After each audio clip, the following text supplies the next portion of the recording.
And put it the way you want and where.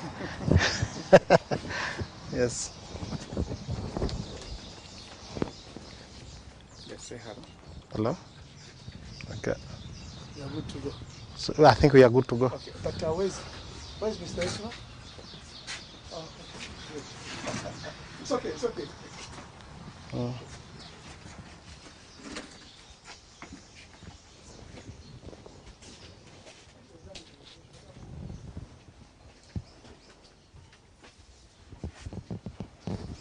Are we okay?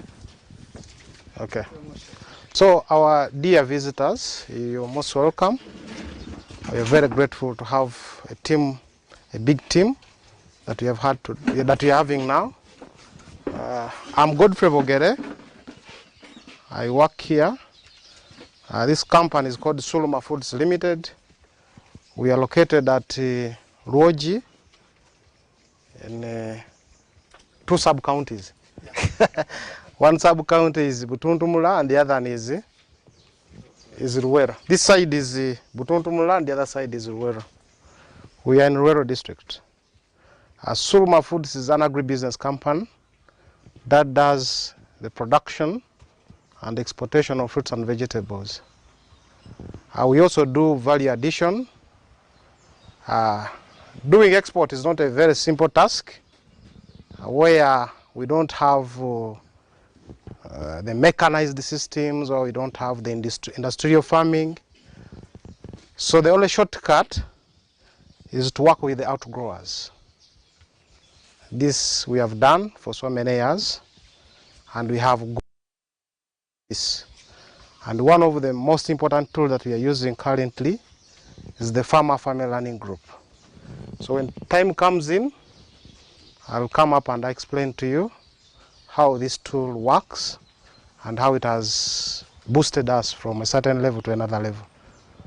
So briefly, I think, shall we have self-introductions? At the moment, we are going to have self-introductions for each and everyone who is here. Just tell us your name briefly, if you're working for an organization, and what you do. So I think we can start from here.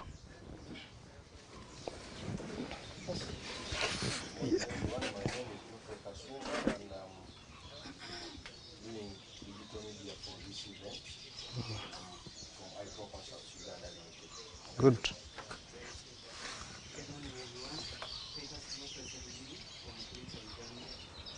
Kulika, Uganda. Okay. A farmer. From which district? Oh. Yes.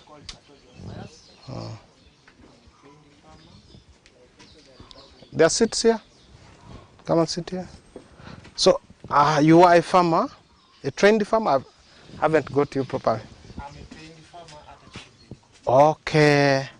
So let's do it as fast as possible to catch up with time. Eh? So,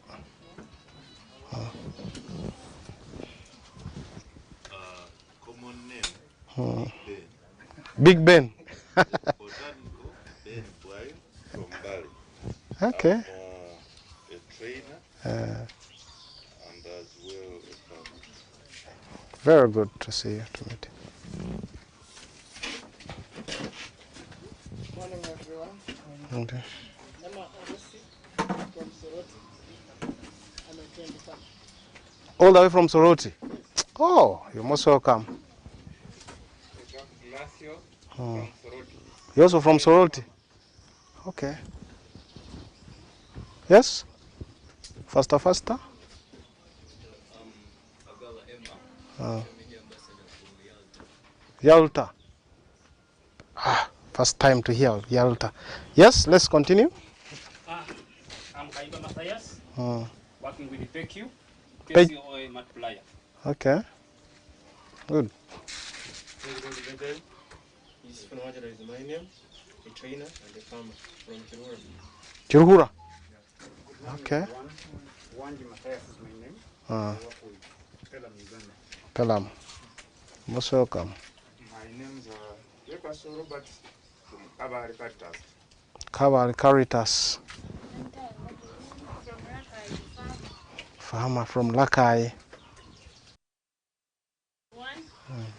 Asimo Jole is my name, from Wakiso Town, from Itungo Pastures.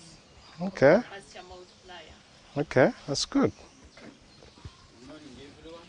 This is Dennis from farm Working with Kulika. Yes. Good morning, everyone. Sozi Filimon from Nakasonga Coffee farmer. Senkando Alex, a farmer, the deputy doctor at the school. Good. From Lakai. Yes, the chairs here. Sodu from Malaki. I'm a farmer as well as a multiplier and a city. Okay. Let's squeeze a bit. We'll put this. Okay. Squeeze a bit.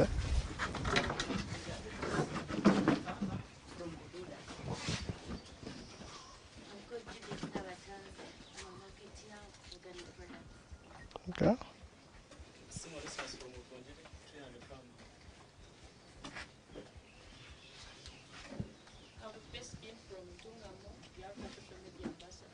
Okay.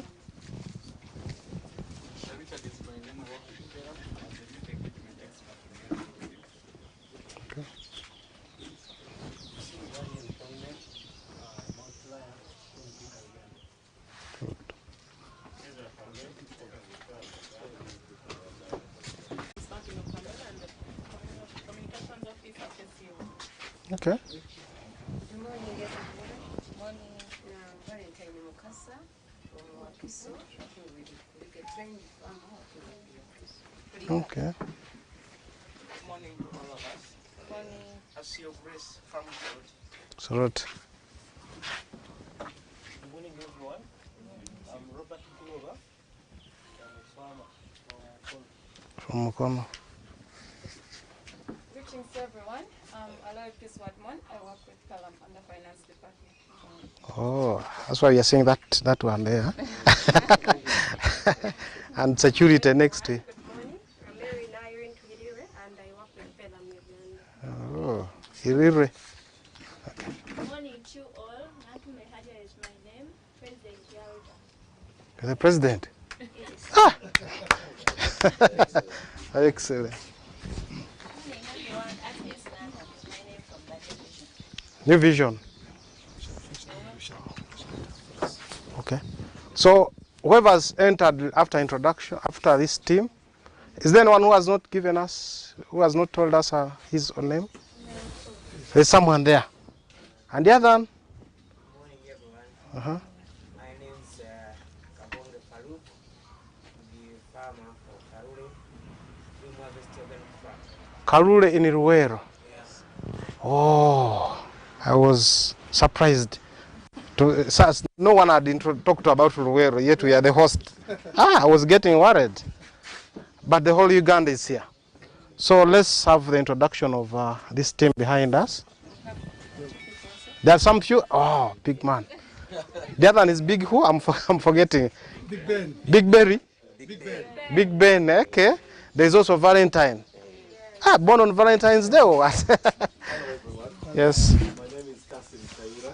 A Dream Harvest Organic Farm in Bombo Karure and Kiriandongo. Oh, at least a second person from where. Yeah. So let's also introduce officer. Good morning, everyone. I would like to drop a bit so that I be somehow clear. My names are Omnet Alex from Komi, agronomist, Sulma Food Center. Yes. Thank you. Yes, good morning everyone. I'm by the names Omara Joe. I'm from Lira. I'm working in the Sulma at the production department. Good. Yes, maybe for the interest of those who came in a little after my introduction, I'm Godfrey Bogere. I'm the quality assurance manager. I'm also in the production. Yes. Good morning. My name is Zahra. I'm a director. Sulma. Me and Mr. is my husband. This is a family-owned business, and I'm happy to be a farmer. So I'm in charge of finance and HR. You're all most welcome, and I hope you have a lovely stay. Good. Do we need to transfer this? There's this technology here. Just move here. Okay, just stand here. My name is Abdul Karim Farid Karama, the founder of Sulma Foods and the director with Sulma Center Limited. We are your hosts today, and let me take this opportunity to welcome you to the Sulma family. And feel free. We are here to share knowledge. Since all of us are farmers, farmers have more knowledge than anyone. So please feel free to ask whatever you want to ask. And at Sulma, I'll be sincere with you. We are free with information. The few of you who are here, I think, can testify to that. That information flow is free at Sulma. So please, welcome. Thank you. Maybe as per our small program, it's off, eh?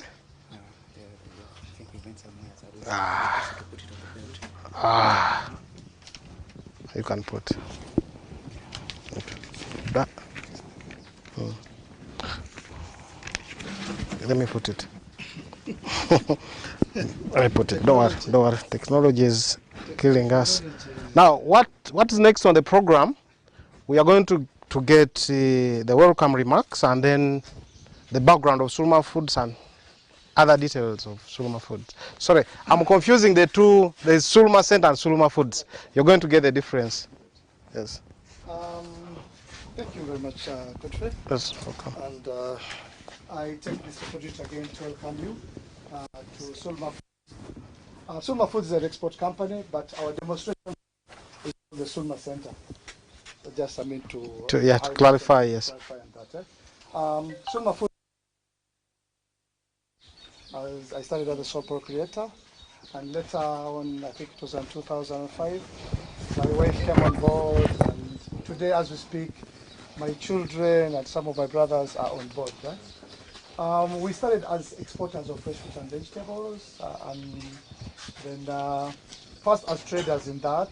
Then later we decided to become part of the farming society, and we relocated to Luero in 2002. Started very small and went on growing. Started with about 15 farmers. Today we talk of about 1,000 farmers plus. Moreover, the common crop is pineapples, but we've diversified now. We've got sweet potatoes, bananas, the matoke, apple banana. We've got honey, which was here, but we've transferred most. Then we've got peppers and chilies and so on and so forth. So this is a center where, our farmers, I've told you we have a network of about 1,000 plus farmers. And this is where they come in for their training and so on. We've got small demo farms and so on and so forth. I'm going to be very brief because of time. We've lost, I think, an hour or so. We've been in export from that time, 2001 to date. Then in the course of that, the center, we really, before COVID came in, we really thought of ways to build onto the center to be a center for organic agriculture, agritourism, and then center for enterprise selection. We've got specialists here. If an entrepreneur is interested in an enterprise, so you can come and see the line of enterprises we have here. Then we can guide you towards that goal of yours. So we do, as a center, we do internal control systems for farms. For farmers who are interested in having internal control system for organic agriculture, we do that. We do build internal organic standards for farms and also other companies. We also do that, what we mentioned, we also mentioned the enterprise selection. We also guide on organic agriculture principles. We've got very good staff who can do organic inputs. When I talk of organic inputs, I'm talking of biologicals. We're able to culture several microorganisms which we use on farm, and then we're able to do the composite and so on and so forth. Currently, there is the hype of avocado, and currently we are guiding farmers towards growing Hass avocado, and we have a nursery on place. We've got a mother garden. It's in its infancy, but I think from next year we'll start getting our science from our own mother garden other than importing from Kenya. So in a nutshell, that is Sulma. Then we also go ahead, since we work with quite a good number of farmers and so on, we do exports of fresh and we also do value addition. In the value addition part, we do value addition to honey, herbs, the assorted herbs, then dried fruits. Our main fruit is pineapple, which we export to Japan. Then for the fresh, we are doing the fresh to the Middle East, Doha, Oman, and Qatar. Doha, Oman, and Dubai. So basically, that's what we are doing, and yeah, we'll keep on learning from each other as time goes on and so forth. I think with that, I beg to stop here, and then we'll continue the program. Thank you. I think it's been clear. In case you have specific questions, I think you can put up your hand and then ask when that time. I think at any point you can ask a question, because we may talk and then end up not hitting where exactly you need.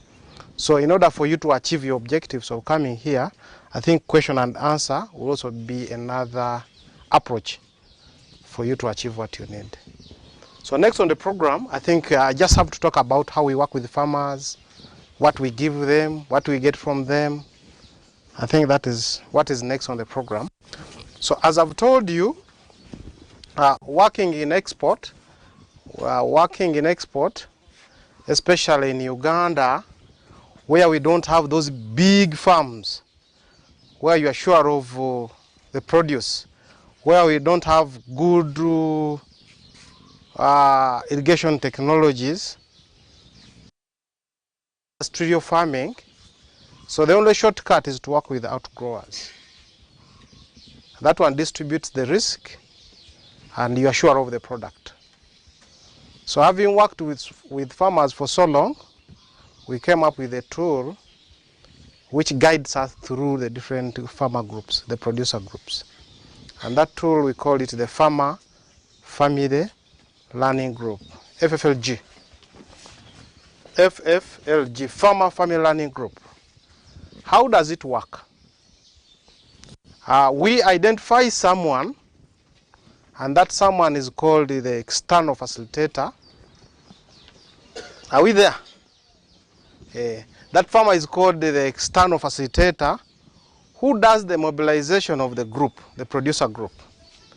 After we have trained that external facilitator about what we need in terms of quality, in terms of the product or enterprise, and then that external facilitator goes down to the farmers and then does the mobilization. Normally the mobilization is the group, a producer group is between 25 to 35 farmers. So they are taken through series of trainings depending on which product which enterprise they are doing. Most of them are doing sweet potato, others are doing pineapples, all our export products. So when he does the mobilization, we do trainings to that particular farmer, farmer group. One of the trainings is on group dynamics. We take them through group dynamics. After that one, we take them through the good agricultural practices. And that one includes the IESA, the agroecological systems analysis trainings. We train them in the field hygiene. We train them on organic management, the organic principles. We train them. We take them through a series of trainings. We train them on post-harvest handling and so many trainings. So when we feel that group is ready to work with us, because as that exercise is going on, we are also doing the monitoring, we are training, we're registering. So in that process, we are coming up with a good source of our products. So that one is called the Farmer Family Learning Group. What is unique about that Farmer Family Learning Group? There is less use of extension service providers. These farmers, their exercises they do in their group. For instance, if we chose like to meet here today, and the host farmer is Mr. Abdul Karim, we look at what he does and the product he does, and then we look at the good practices we copy, and then we advise where he's not doing well. Then the next day, that group chooses another host farmer. The next weekend, because they normally weekly, and others after 2 weeks. So they choose another host farmer, and that host farmer prepares for the visitors after 2 weeks or after 1 week, depending on the design of the group. So when lapses, this team, they know the time, they go and meet at that particular host farmer. They look at the good practices, they copy, because they visit the farm. For instance, if they saw banana being done here, the next time they are going to visit the other second host farmer, they are going to see a different crop. If it is, say, sweet potato, if it is, say, apple banana, we copy the good practices from that host farmer. We advise where he does where the practices are not good. And then like that. That one is called the FFLG session. Those are called the FFLG sessions. They sit, they talk, they minute, and then next time they choose another host farmer. So that is one of them. Then the other exercise is called the exchange visit. This is where a group decides to visit, because a group is of 30 or 25 or 35. So where they can decide to move from one village and go and visit another group. So in that process, they are getting ideas, they are getting new technologies from the fellow farmers, but of a different group. So as that, it is very, very, very effective, because farmers have all the solutions. Farmers have, because in case someone has a challenge here, out of the 35 farmers, one of them has met it before, and he has a solution, or she has a solution. So in case of that challenge, it is solved there and then. Is it okay? Are we together? So that is the approach we are using. You use less extension staff to minimize the costs, apart from the trainings, we put in the cost of trainings, but still you save compared to the number of field officers who would be working with such a big number of farmers. So that is how that approach works. In case someone has a question around it there, I can answer it there and then.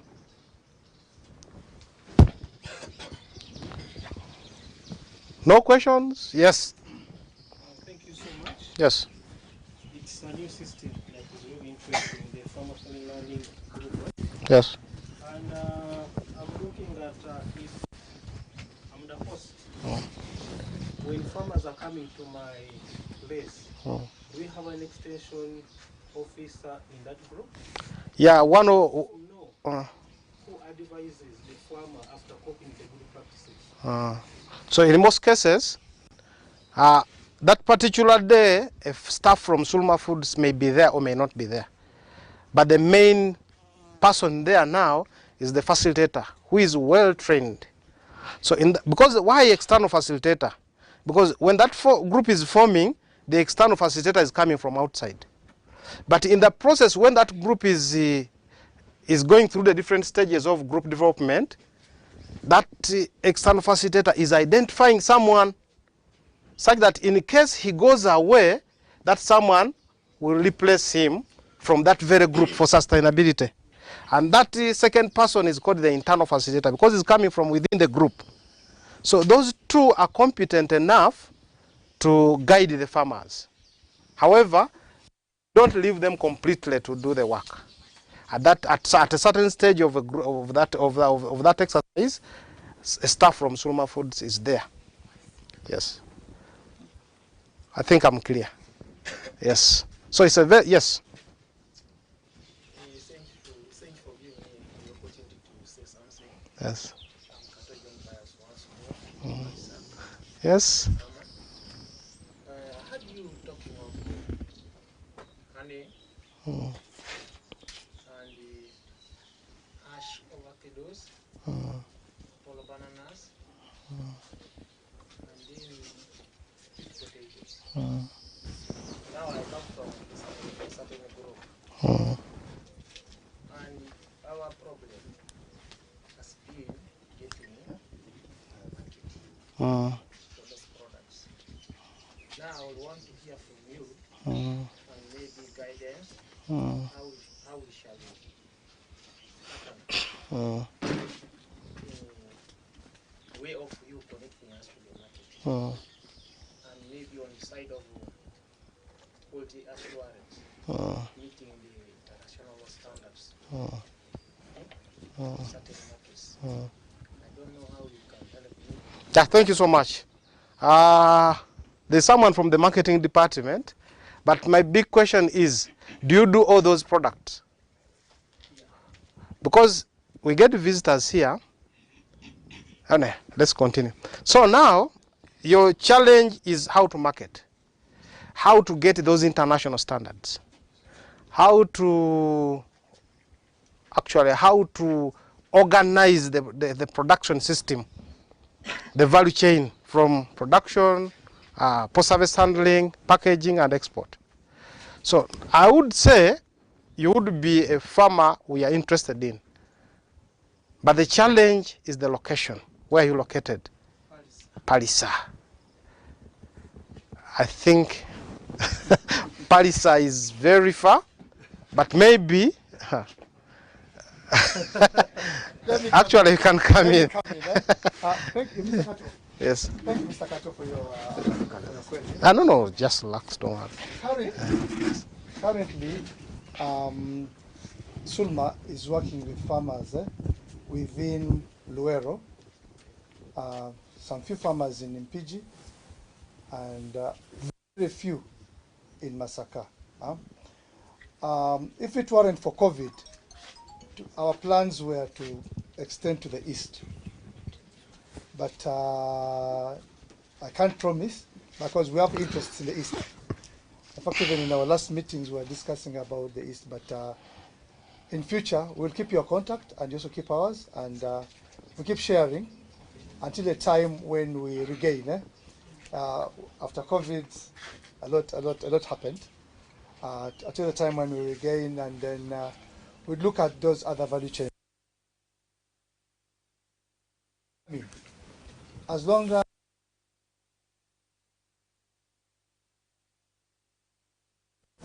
that we can take up, our production team can come and take up that group and guide it to the right quality we are looking at.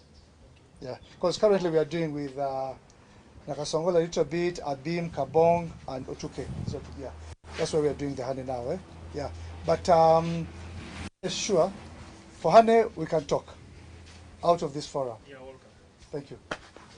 I think, yeah, at least you have bailed me out. So, but yeah, yes, please. Yes. I'm glad about the FFMG approach. Personally, we want to roll it out for our farmers. Now, about the quality assurance within this FFMG, you said staff from here goes and facilitates once in a while. But we found out that our farmers out there sometimes get cheeky in the following those standards. Do you have any participatory guarantee systems just at that level to guarantee us that what they bring is pure organic? That's why I asked. We were in Kayunga yesterday, and our organic farmer told us that yes, we are organic, but some farmers of ours sometimes get lazy and instead of weeding, they want to.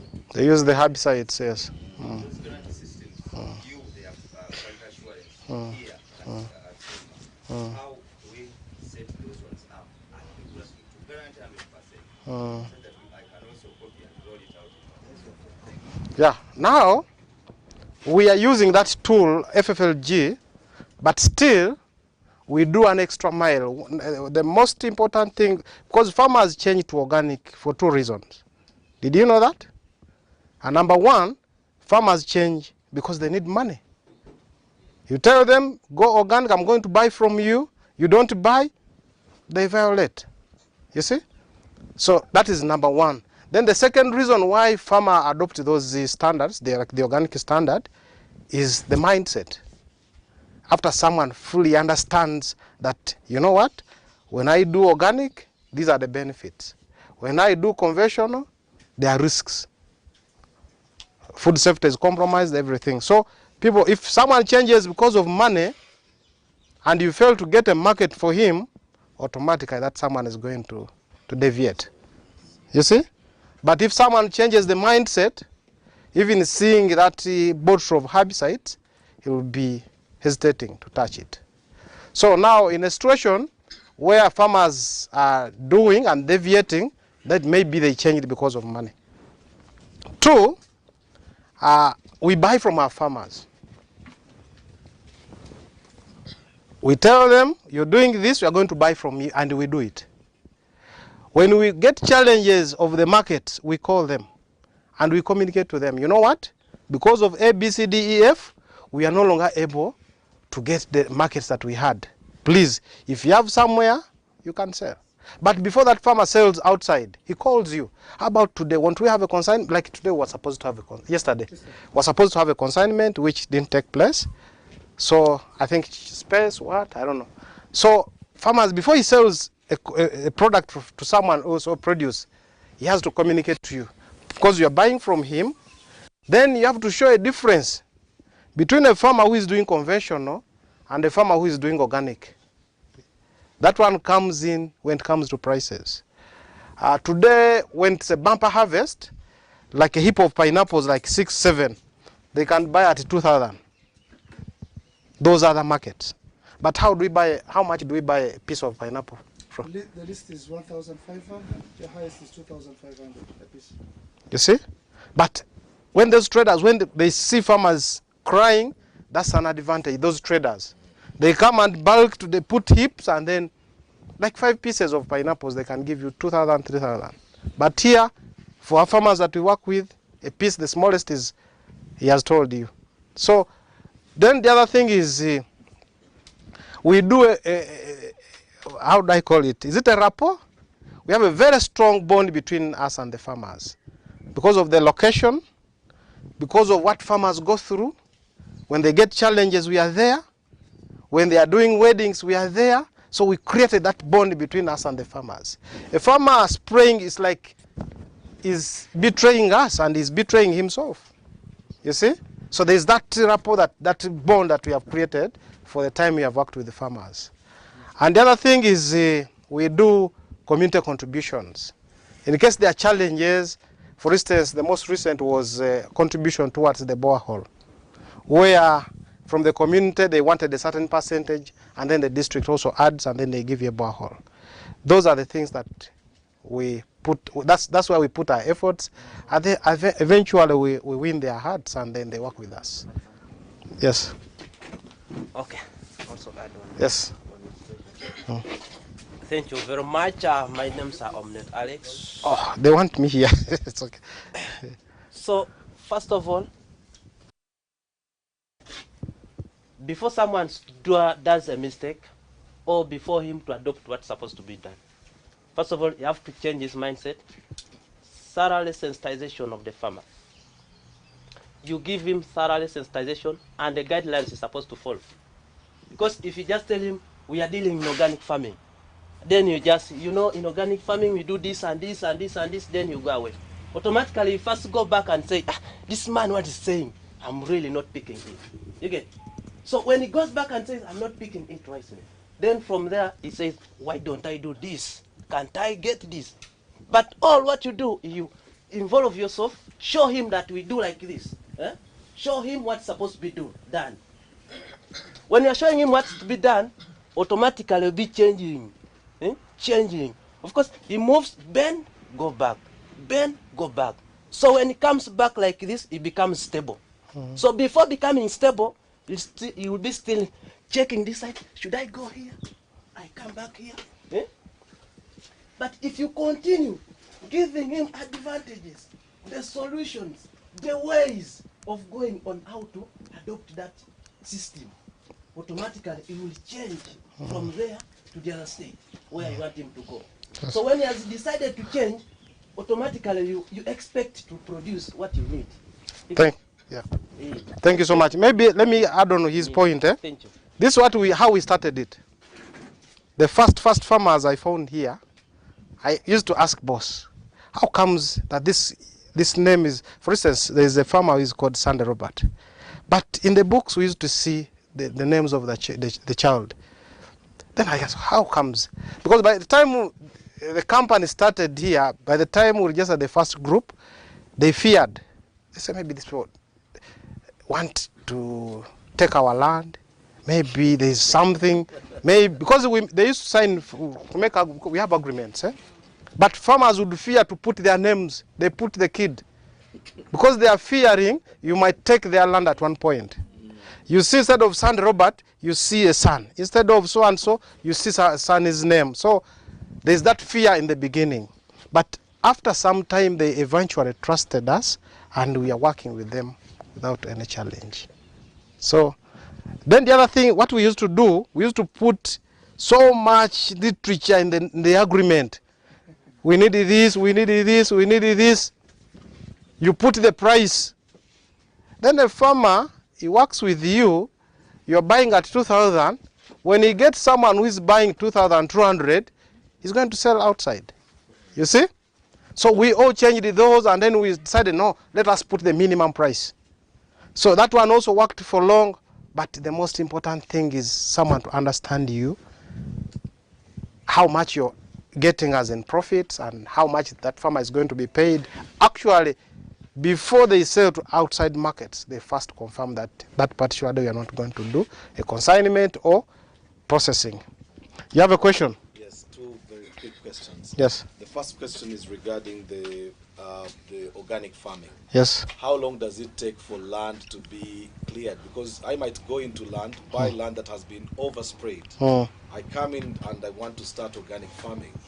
When does the land, because it might be that whatever I'm doing is correct, but I'm doing it on land that has already been dealt with in a different way. That is question one. Question two is regarding the products, the final outlet for products. Sulma Foods exports fresh fruits. I'm looking at dried fruits because, like in Europe now at the moment, there is a bigger market actually for dried fruits as opposed to fresh fruits, because the fresh fruits have a very short shelf life. Yes. Yet, if they were solar dried, for example, with the right quality, you actually have a better chance of selling to a bigger market. That's one, but also for a longer period. Okay. Has that been worked out as a policy of helping farmers to sort of see that comes into place? Thank you so much. To answer the first one, the conversion period. The conversion period depends on the histories of chemicals. If it is land that has been there, untouched, it's not under production, then the risk of chemicals is not there. But when it is land that has been under production, and you need that land to be certified organic, that one takes. Sorry, what do you mean when you say it's not been under production? Is it if, for example, I can answer. It was just land used by pastoralists, but then I'm coming now to put agriculture, put avocados there. But it's just been cows roaming around, and they would use the spraying to sort of kill the grass. Would that be land? Let me be clear. Okay. So now, it is land. If it is land that has been under production, that land may take between 1 to 3 years.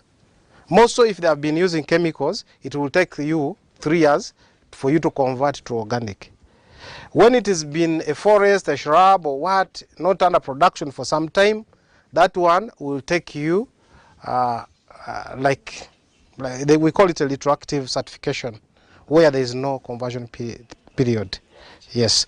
So, if you intend to have that retroactive certification where there is no conversion period, that one means the day you start farming, the day you start clearing, the day you start those activities, you need to have contacted the certifiers to come and witness, yes, that this land has been virgin, it has not been producing anything.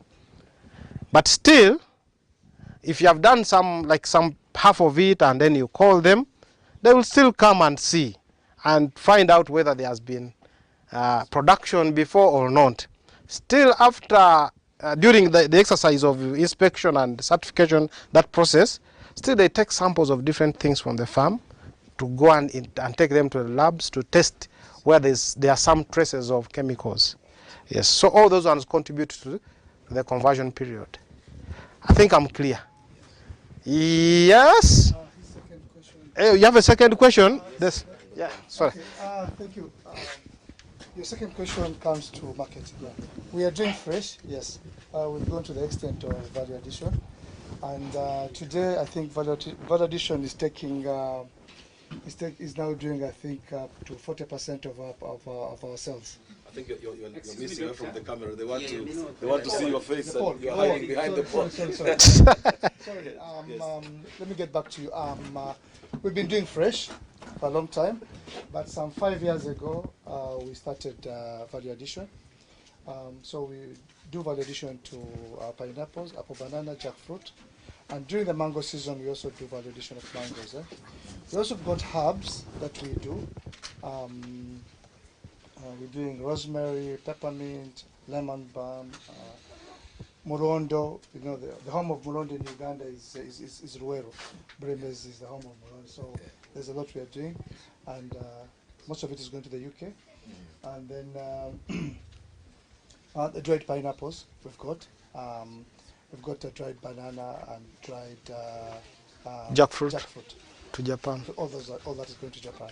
So we've gone to that level of value addition, and that's why I think most of our visitors here have really come to look at that process. The potential for that. Yeah, well, sure. I'm from the UK. At least that's why I was worried about the mango issue has been quite big. Yeah. So I was wondering if from these maybe there is something that can be done, especially in areas where you have so many pineapples going for so little. Yeah. In a high season. We are working on that. All right, thank you very much. Maybe to add on that, there are some markets also we have rejected because of the sizes and the capacity of the machine. The market is too big and the capacity is a little small. So such markets you can't put commitment on them. Yes, so I think that one is also very important. Yes, but so far, yes, huh? Madam. After the madam, the other mister, and then you. Yes. Thank you very much. Yes. I think my interest so much goes on pesticides. Pesticides. We would just like to know how effective these organic pesticides have been so helpful to you in your production. And also maybe on that very note, I would also like to know, because some of these pesticides sometimes could be picked also from this conventional land. Does it affect on that note? Not understood. The last one is not clear.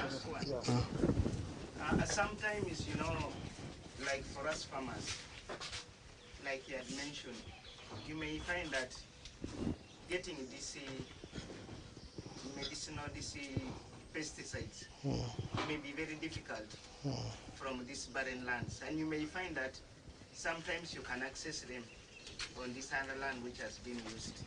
Does it affect if you pick them from there on that land which has been sprayed? Picking what? The botanicals? Picking the botanicals from the sprayed that.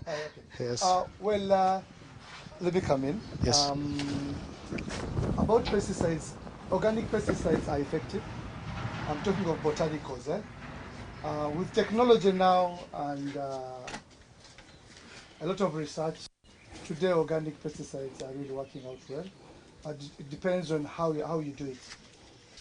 How are you going to handle your botanicals and so on? Then with technology, now biologicals have come in also.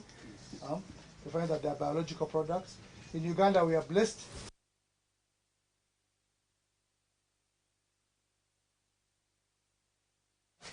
They're producing up to, I think, 15, 18 strains of.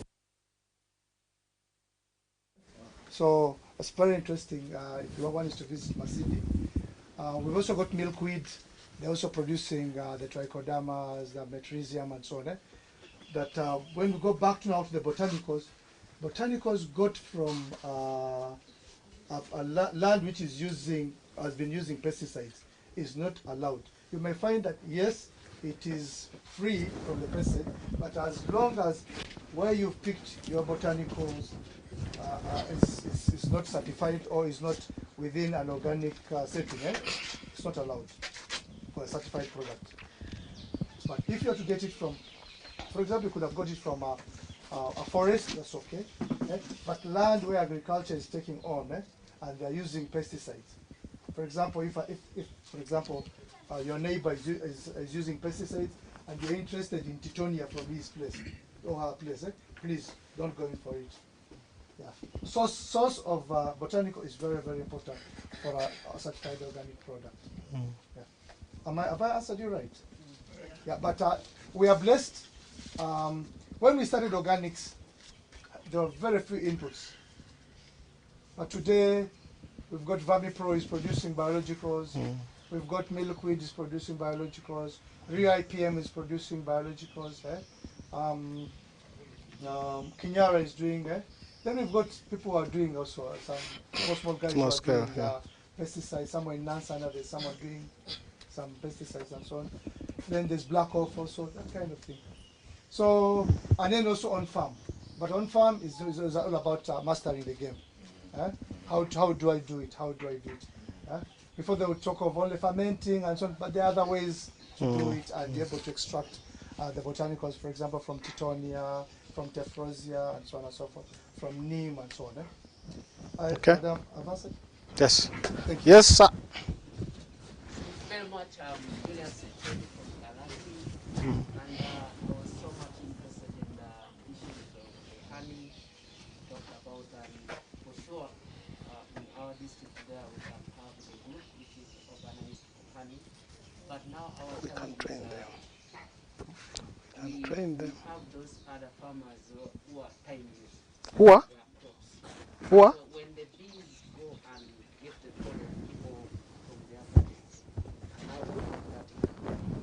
How are you going to make sure that, for instance, if I go and organize them, I want to at least an expertise to come and check whether it is of quality that meets the standard of the market. So what is that gap? Because we may have honey, which is not organic. which is maybe we are not sure because the bees move. We are as an agriculture industry where we belong to, we're still trying to find out modalities of answering that issue. Where bees move up to 3 kilometers, and in the Middle East will pick nectar from a flower that has been sprayed. But we're still debating on this, because when a bee goes and picks nectar where it is sprayed, it won't get back home. Am I right? Because already there's a pesticide there, and it has taken nectar with pesticide. So that pesticide that will kill it. So we're still working towards that. That's why when we look at certified organic honey, it's not yet in Uganda. It's not yet in Uganda because we're still looking at modalities of where those bees will be reared, where the beekeeping will take place. Because most of the beekeeping is within the villages, within the community. And in the community, a lot of activities are going on. So in the short run, I don't see an organic honey until otherwise. But though we are trying to organize a group in Karuma, we're trying to organize a group in Karuma to see if we'll be able to produce organic. But it might take us about 3 years because produce, then we do the tests to see if there's any pesticide in it. So in the short run, There's no answer to that. Eh? Yes. Yes, sir. Yes. And him afterwards. And yes. Okay, thank you so much. And I want to draw my question from the 2 points you talked about, that somebody will convert from conventional to organic because of one, mindset change, and the other is money. Ezra there is a field officer for a very big project, quality set on organic agriculture, and he's trying to campaign on organic production and consumption. However, like we are talking about markets, Sulma is exporting to Japan and Middle East, but we are forgetting about the local markets. And one thing for sure is a farmer will grow if there is market. That's why he said that if there is no market, the farmer will go back. Exactly. And in most cases, when we are trying to talk about organic agriculture, we are talking about the benefits. And one of the things we are talking about is eating healthy. And we are telling them, if you eat healthy products, then you won't see non-communicable diseases. However, now the price bit comes in. When the experts come and say, you see organic agriculture, we are going to use locally available materials. And we are telling them, if you do organic agriculture, the cost of production is more or less than the cost of production in conventional. However, when it comes to the price, it's again higher. And now I'm looking at how do we now try to change the mindset of consumers on the local market, that they are able to demand for organic products. Because when we are talking about them, like, but you know, when you go to the market and you want to buy organic, it is more expensive. And then they have this saying, if we die, we die, because things are expensive. But as we are here, we now need to bring brains together. The extension workers are saying the cost of production is low. For us who are in business, we are saying the product is higher. Now the consumer who would really drive the demand for these products is running away because of the prices. How do we help the final consumer to come and get these products locally rather than take them to outside markets? Okay. So number one,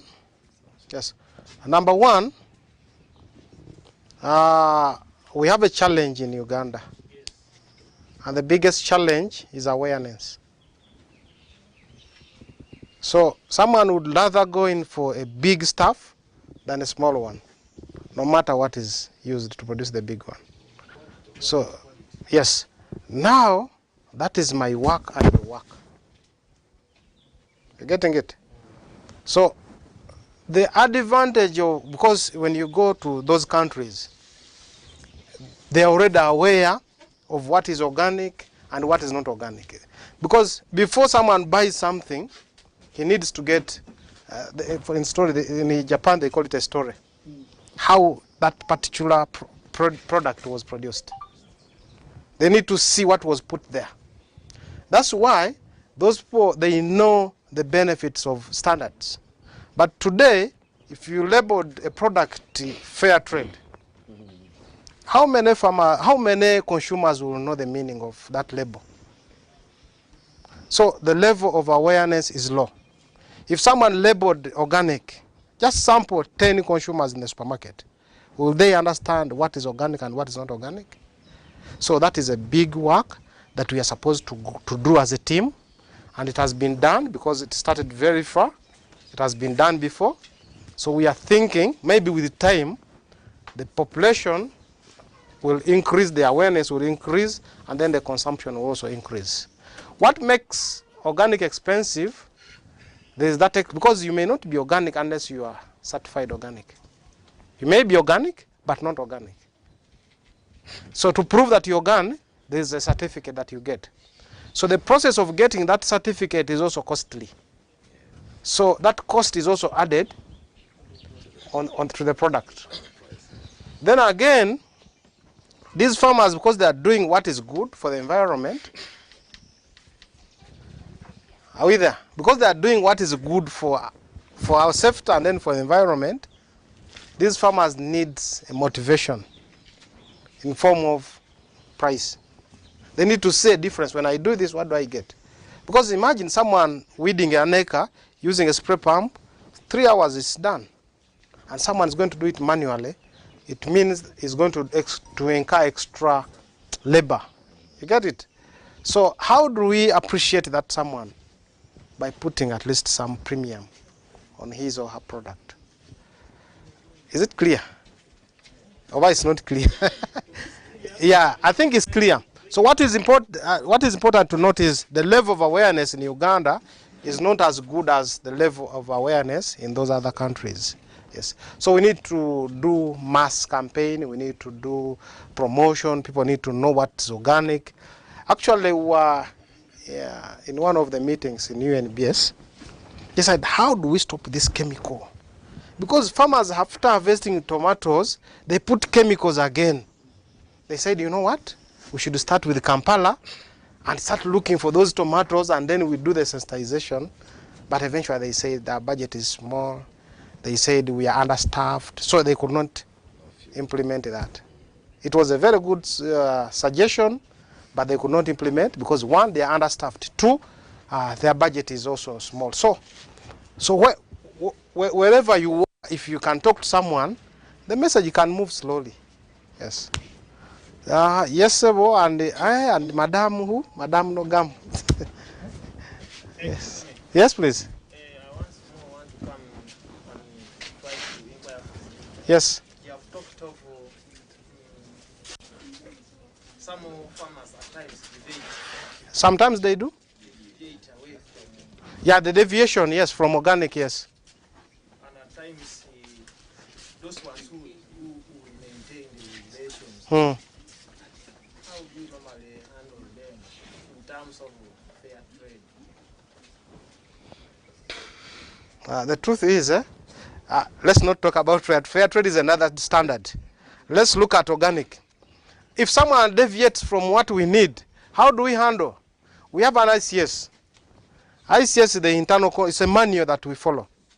If you do something wrong that is not in line with our systems of production, there are sanctions that we give you. If, for instance, if you use chemicals, we call you. We talk to you, you know what?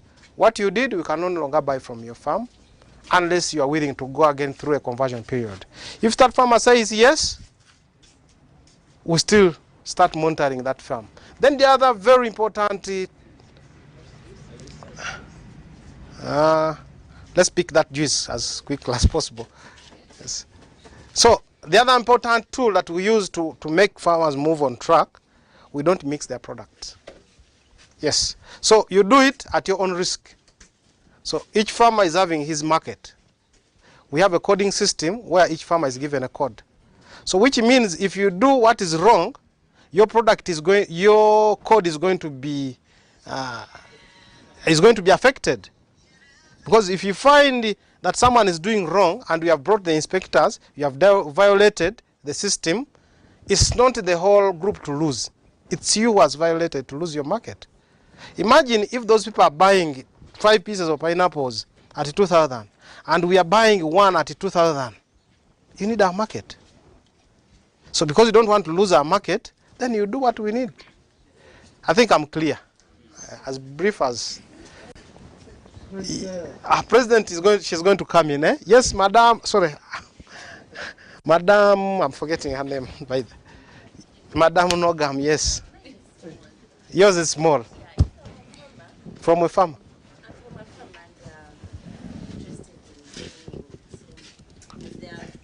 Yeah. Who meets the process of certification? Oh. Who meets the cost of certification? That one is two-way. There are situations where a group is strong enough and has good leadership, they can do their own certification. But in most cases, we are the company is the operator is the one that meets the cost of certification. Is it clear? So if it is a very strong group, they can work on their certification, and then they can work on that process, they do the documentation, they do everything, and then they call the certifiers, and they agree, and then do the inspection to get the certificate.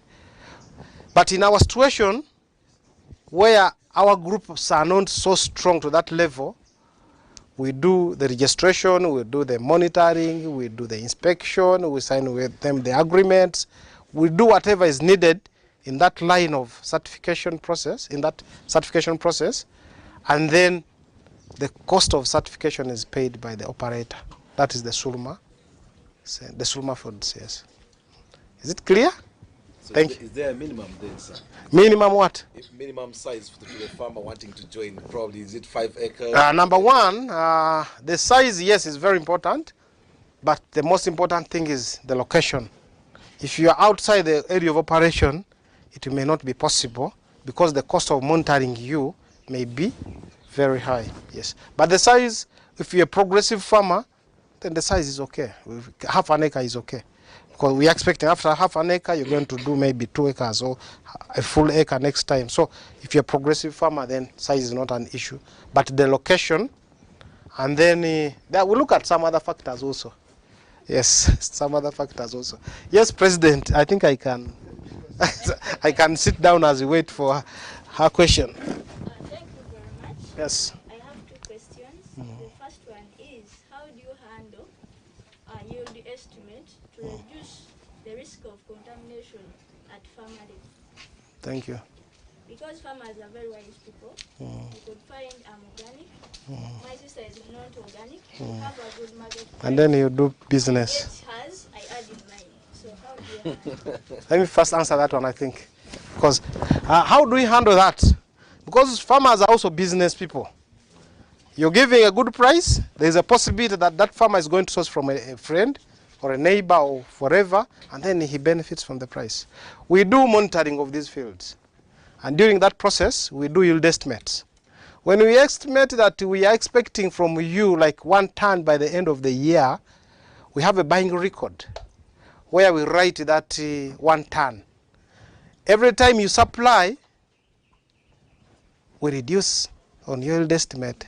But still, even during harvesting, we also there seeing what you're doing.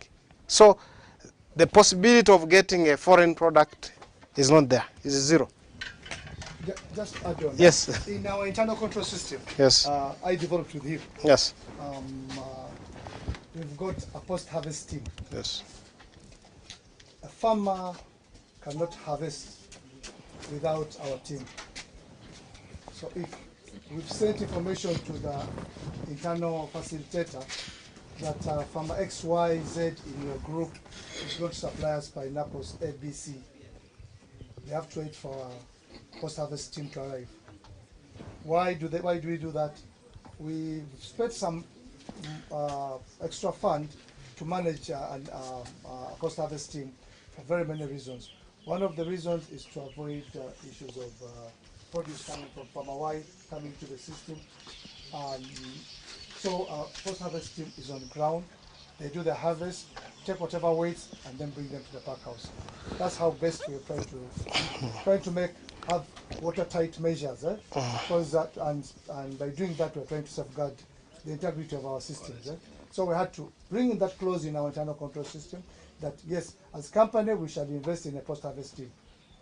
And that post-harvest team is including with the post-harvest officer, some staff, and the driver, all, unless, you can't compromise 5 people on the truck. Yeah. So that's how we best really monitor that. Yeah. Your next question, Madam. Yeah, thank you. My next question is about if you have any knowledge on organic herbicides, because post-weed control in organic pineapples is very expensive. Thank you. Yeah, for organic herbicides, I've not heard of it. But maybe they're there. But what we know, we train these farmers to do the good agricultural practices. And one of them is mulching. Very, very important.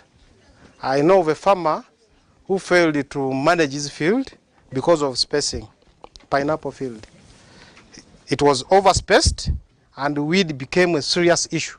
Not until he decided to do away with the field and he gave up. So spacing is also very, very important as far as weed control is concerned. And those other good agricultural practices with the advices that we give. Mulching, If there are weeds, weed before they produce the seeds. Because if it is like the blackjack, you wait for them to have good seeds and you weed your planting again. So we keep on advising these farmers on the different agricultural agronomy practices. Yes. Maybe it's adding also. Just also to add on that, the issue of spacing. When we started in Luero here, we were doing 10,000 pieces per acre. Yes. Today our farmers are doing between 18 and 20. That means they've reduced on to the spacing. The spacing, yeah. And they're also controlling now the size. Because look at the fresh market. Fresh export market is looking at smaller size pineapples. 800 grams to 1.2. So if you are to do the 10,000 in an acre, you're having a 3 kilogram pineapple. But again, weed. That, yeah. So then you're also going to run out, fight with weeds. But with now 18 to 20 pieces, 20 suckers in an acre, they've breached the space. So weeding is done in the earlier stages, and at some stage, yes, covers the canopy covers and then connect and then. Yes, sir. There's a question behind there, but after you. Yeah. Yes. Yeah, we need to go to the next level. Yes. There are also some herbicides. The weeds in the pineapple. Yes, they are herbicides. Okay. They are herbicides, but they're expensive ones. One time I was interacting with a certain farmer, and he gave me a clue. But this semester, this is a bit somehow dangerous. Because at times, if you keep on applying, you may lose that species of the weed in that particular garden forever. You use what? You may lose. So you brought the idea of peppering. If you have ever heard about the word peppering, it means like yesterday we were in Kayonga. You go and uproot all those oxalic folia, is it rhizomes or bulbs. You get that weed, then you go and you roast until you make an ash out of it. Then within a year you can apply the field where that particular weed is. You just spray that ash and you continue the second season you also do that. Then the following year also you do it in the first season and even the second season. You will find that the weed population will just go by itself. But don't plant that method in some particular weeds which you think they are also beneficial for you. Like maybe grazing, like this cotton grass, maybe this junior grass. And it works. And when I questioned him, how did you manage the cotton grass in the other side here? He told me that's what I did. Yes. Yes, maybe I have to say this. As if we are organic farmers, I think we wouldn't have thought of using herbicides. Because organics stands on 4 principles, which I think you already know. And most so the principle of ecology. We need to keep a living ecosystem. So once you use something toxic, you're going to kill the microorganisms in the soil, which are very, very important. So if you use herbicides, I think at one point you will be asked to prove whether they have no effect on the ecosystem, whether all the living organisms will remain active when you apply those herbicides. So I would think the best way would be to weed at the right time, to do the mulching, to do proper spacing. That is it. Because we need everything living in the ecosystem to be living.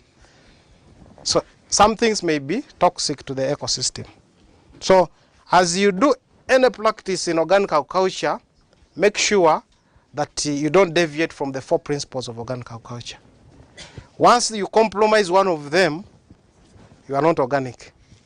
So the principle of ecology, the principle of care, the principle of health, and the principle of fairness. Yes, Sebu, at the back. I think the last 2 questions, and then this one's going to be the last. Yes. Yes? My question is about the size. Because you told me like, The size of? Like the outgrowers. Yes, yes. Like the size of the garden is also important. You know, outside there, it's a challenge. People think organic farming is done just on a scale. Just on a small scale. So how have you been able to like go about encouraging them to do organic farming on a large scale? Because when you go out there in your training, there are like issues of organic, you just need people hobbies. But when it comes to the commercial, don't bring the organic. So how do we do it for these people to be commercial? The principle is very simple. We don't encourage farmers to open up 10 acres at one go, 5 acres at one go. But we encourage sustainable production. So at a certain stage you are planting. When these pineapples or what, they grow at a certain level, then you do another planting. It can be 1 acre, and then 2 acres, then in a sequential manner, so that you remain in the market for a longer period of time. As this first acre is phasing out, the 2 are starting. As the 2 are phasing out, the other one is also. So that is how we do it. But we don't need someone to come here and he tells us, you know what, I have 100 acres, I'm organic, come and buy from me. It will mean that we are going to leave all these other farmers and come to you. But at one point when you're too big, you may also decide to sell to other markets and ignore us. So for us to distribute the risk, we need to work with outgrowers, but in a sequential way of production. I think I'm clear. Yes, that's how we do it. The last one, the last one. Yes. So I'm also concerned about the weeds. The weeds. And in my experience, I saw on a certain farm somewhere they were growing strawberries, but they were growing in, I would say, polythene, whereby they bunch on the polythene, depending on the spacing they want, and just insert a seedling or a planting material for it to grow. Now, relating to your explanation about the principles of organic and in particular ecological ingredient.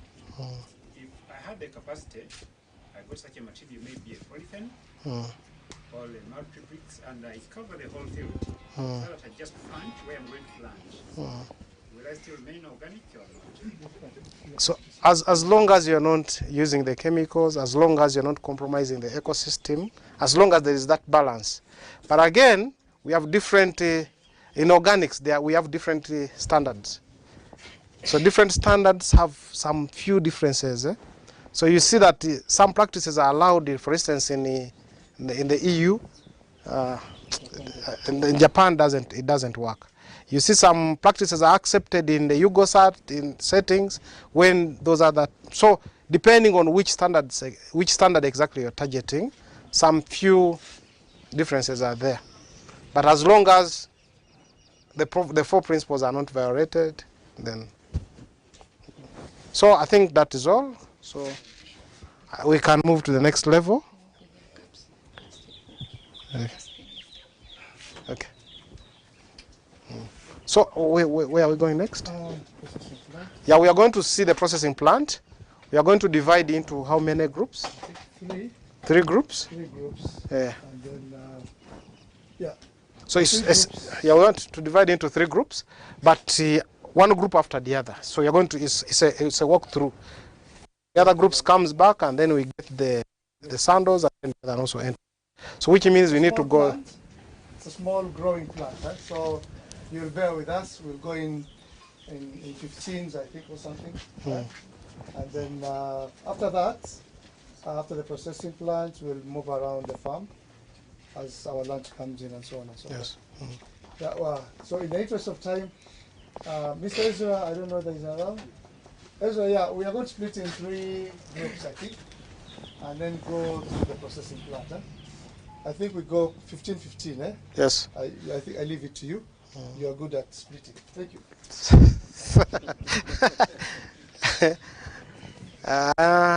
Can we move with the all groups? Okay. So let's count 15 and then. And then other 15 will follow. Like Well, the other 15 will follow. So the first 15 will follow him. And as you go, please pick your cup, the empty. We have a dustbin near the gate. Just drop it there, yeah? Please. Oh, if you had something, we'll collect it from me. Okay. Yes, so you follow. So we 15. we only need 15. Someone can count. The team leader can count. The 15 already gone. 15 now. Yeah. So you lead them. I take them, eh? Then I'll come with you. Okay. Okay, the next. More two are needed, eh? The next 15 will follow me.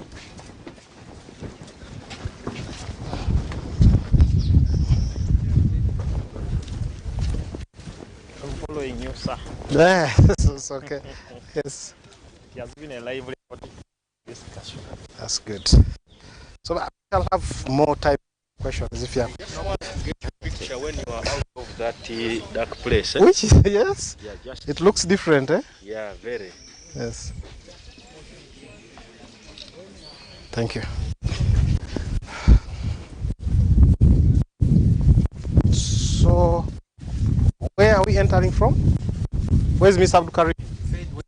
We are waiting for him. I don't know. Let's wait for him. So I think the first 15 should not mix with the other 15. What is the spacing you use for pineapple? People chair from one by one by row, two. Yes, 1 by 1. Then by 2 others put 1 by 1 by 1.5, like that. That gives you the 18,000. Depending actually, but 1 by 1 is okay, and then 1.5, the big roll. Okay. Others put 2 in the big one, but 1 by 1 is a good standard. You get reasonable size, and then weed is suppressed.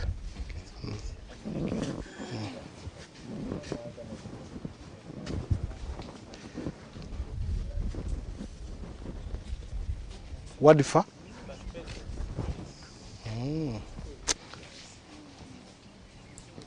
From Bushenyi, Kabale?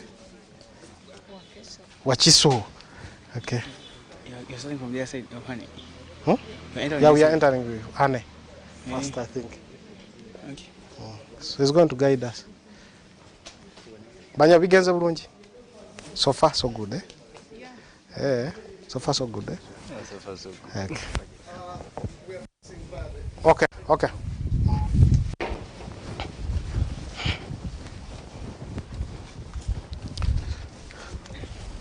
So janga badduka emisinde.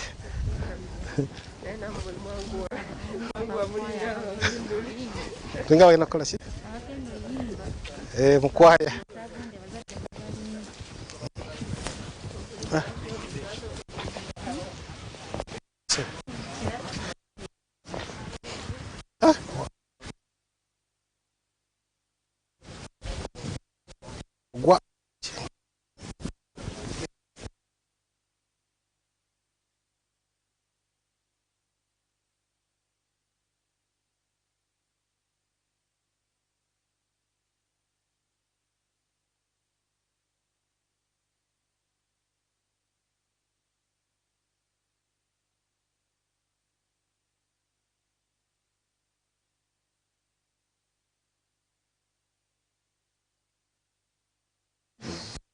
He's going to guide, I think, this side.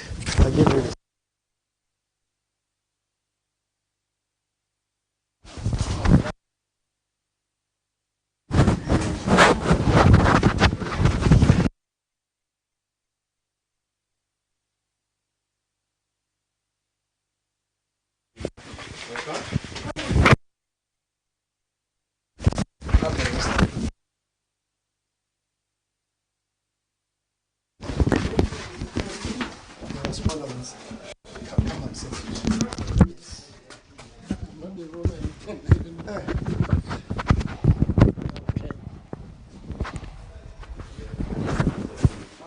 Then this.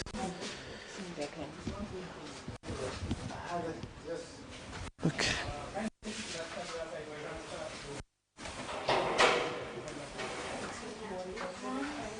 You wait. You wait for us. Wait for the right tip. Where is the robot? Is there? Okay. They wait for that. We need 15 only because of space. Eh? Come in. First, 3.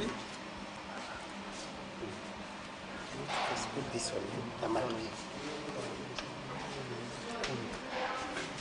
I can see we're over 15. Yeah.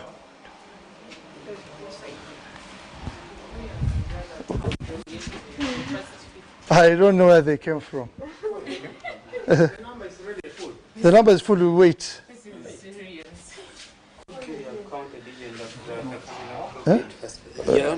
Yeah, there's one that brought you. I don't know. This one is a different. Okay.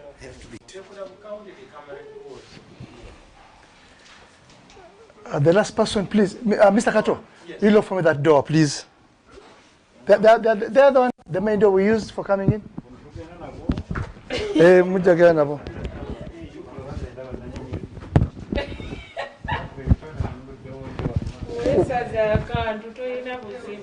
Have you all got? Yeah. Okay.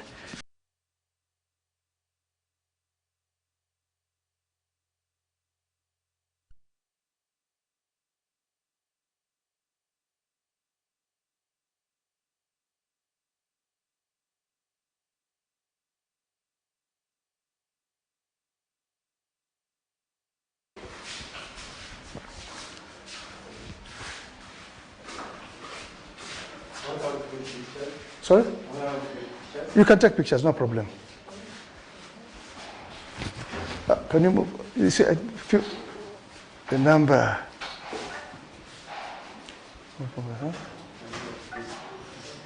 It came more than 15, eh?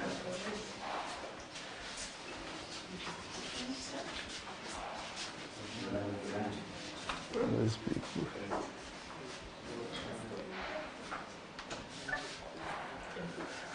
I mean, hey, you didn't put on sandals, you didn't get? Okay. Okay. She forgot to put on. I should get. He forgot. Peter, get us a pair of sandals there. Eh? Bring the small, eh? The number they came in, this one will fit her, I think, eh? Oh, bring that, there's that one there. Where's Madame? Is Madame here? Oh, sorry. Okay, let me just come in. Ladies and gentlemen, you're welcome to our small honey processing plant. It's still small, but it's growing. In here, we've got the in-charge, Gilbert Oroma. But in the interest of time, I know he will talk a lot. In the interest of time, I think I take over from him. Eh? When our honey comes in, it's brought into this section here, where we do the honey melting. At times it crystallizes, so it comes in for melting at 35 degrees for 30 minutes. Then from there, it goes into the settling tank. From the settling tank, it goes into the filling tank. Eh? After filling, the next stage is packaging and weighing, then labeling, and then we have a finished product come out. Eh? This process here takes almost 20 days because it's manually done, and we really want our honey to, the process from here up to packaging is around 20 days. So it's a slow process, but we have very good honey that still has live enzymes and so on. If in case of questions, I think we'll do them outside. You note down your questions and so on. Okay? Right. Should we go to the next place? Thank you. Time, our issue is time. Yeah.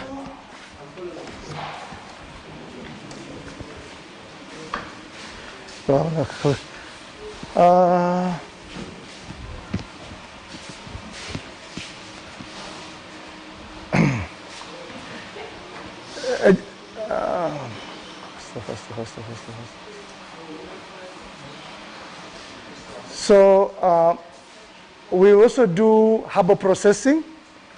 In our herbal line, we've got rosemary. We've also got hibiscus. We've got murondo, peppermint, and lemon balm. So when our raw material, for example, rosemary comes in here, I think we have rosemary. So when our rosemary comes in from the dryers, you'll see the dryers when we get there. This comes into this mill. It's milled.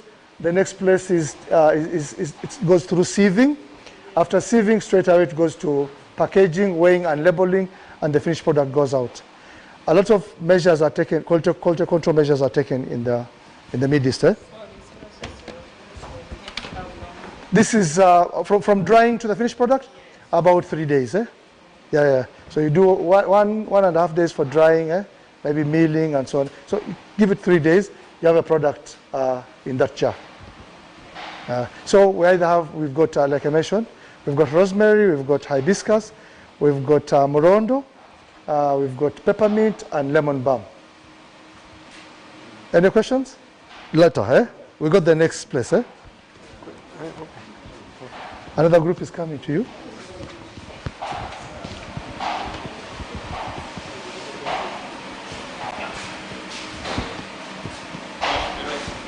Here we go.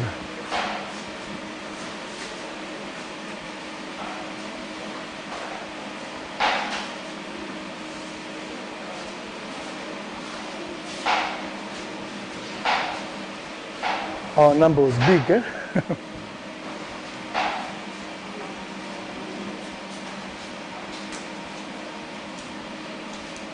So in here is our line of fresh.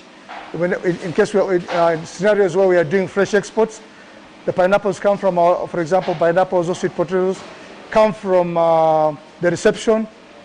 They are sorted, packing is done here and so on, weighing, and at the end is where the finished product goes out. Unfortunately, you're not going to see this because the operations are not on today. If you had come Saturday, you would get these operations on. So this is our fresh produce line. Next, we are going into the processing plant.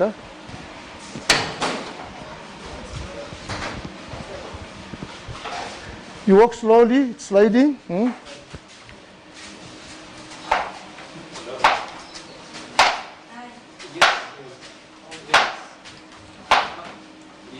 Come in.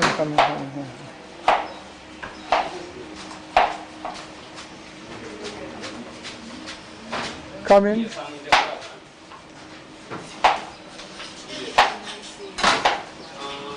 Are we on in? Okay. Now, when the pineapples leave the reception, they go via washing. After washing, they come here, where deskinning is done. We do manual deskinning of the pineapples, then slicing and decoring. We've got different markets. There are markets that want quarters, we're going for quarters. Then there are markets that want rings, and we make the rings by decoring. After this process, the pineapples go onto those trays. They go.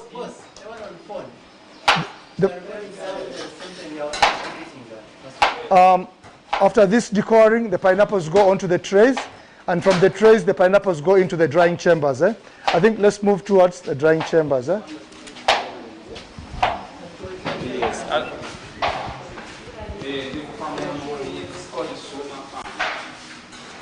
Sulma.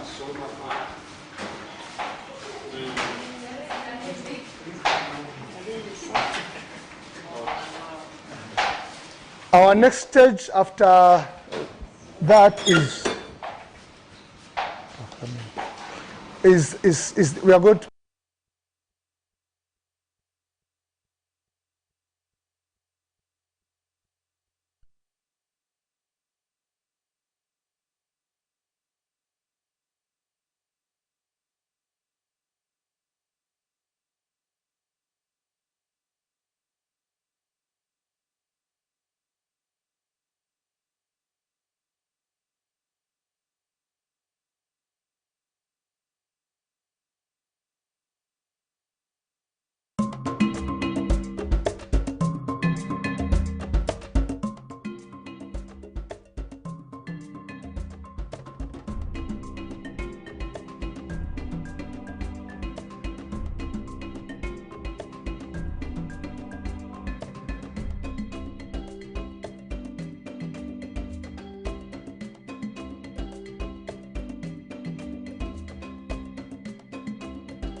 But how many?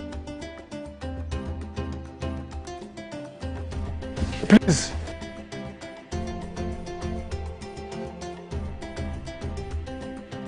Big Ben, how many are there?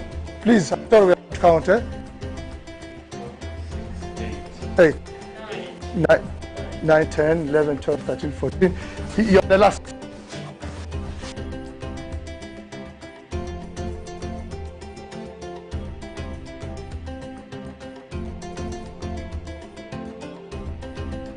First, please, you look for us that door. Yeah, that one there. Yeah. You wait for us, eh? You wait for us. We are only 15. Eh? Okay. Please, that door, we need that door locked. Sorry, gentlemen. Excuse me. We'll start here with you. You come in. Okay.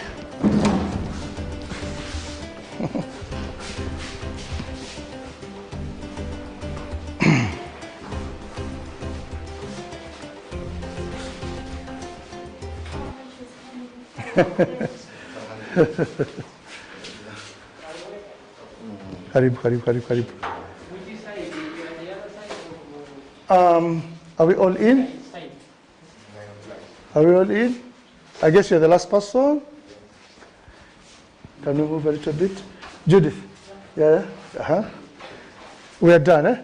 So, I'm sorry, it's a small plant, but it's a plant that is growing, eh? This is where we do our honey processing. It's all manually done. We haven't yet automated, but you see even in the market, today when you talk of everything is manually done, someone appreciates where the product has come from to his table and so on. So when our honey comes in, outside there's a reception where it's tested. To check, we usually do very simple tests, color, viscosity, and moisture content. Once that is done, and we have a good moisture content of 20 and below, it's good to come in. Eh? So the honey comes in, and then it comes into these are melters, small melters. Because at times to deter honey from crystallizing, you have to do some little heating, but putting in mind that you maintain the enzymes. The enzymes are kept alive. So we do it for Gilbert. How many minutes? 30 minutes at what degrees? 35. Yeah. 35. So for 30 minutes, they're in this gas melter, and for 35 at 35 degrees. Then smooth, it goes into settling for some time. After settling, it goes into the filling tank. From the filling, it's packed in the bottles, and from the bottles, labeling is done. And Judith, can I have that one? Yeah. And then we have this product. These are all label. We have a new label that is coming out, which is showing UNBS certification also on it. So this is an old label, but the new label is coming out, I think, within 2 weeks' time, and it's 500 grams. Yeah, we got the next level. How much does it cost? Oh, 10,000. Can I take one? Not now. We are now on a tour, and then Gilbert, thank you. Yeah. Hey, where? Okay. This man is not here. I'll stand here. Move, answer. Move. Please, move in. Sorry. Big Ben. Yes. We need to talk. Sure. Yeah. It's good. One of the marketeers of our products is with us here. Judith is with us. She has been marketing these products for the last 15 years. Any complaints? For the last 15, any complaints about our products? No. Peter, take us through very fast.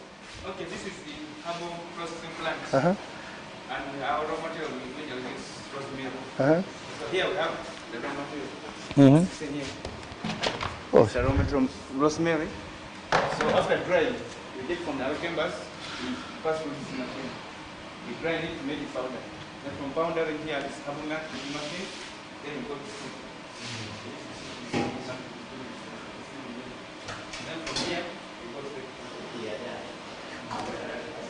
Our process flows are very simple, no complications. So you are even able to identify any non-compliance, because it is the chain is short, and it's part to the next and out. So and in here he does also rosemary, hibiscus, morondo, and then thyme, oregano, lemon balm. What else? Peppermint. Yeah. Thank you. We got the next stage. If there are any questions, great. Yeah. Thank you. Thank you, thank you, thank you, thank you, thank you.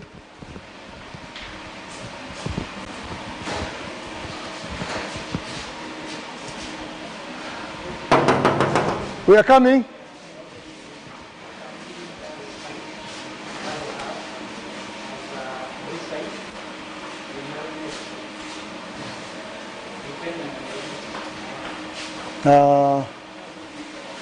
Just a minute.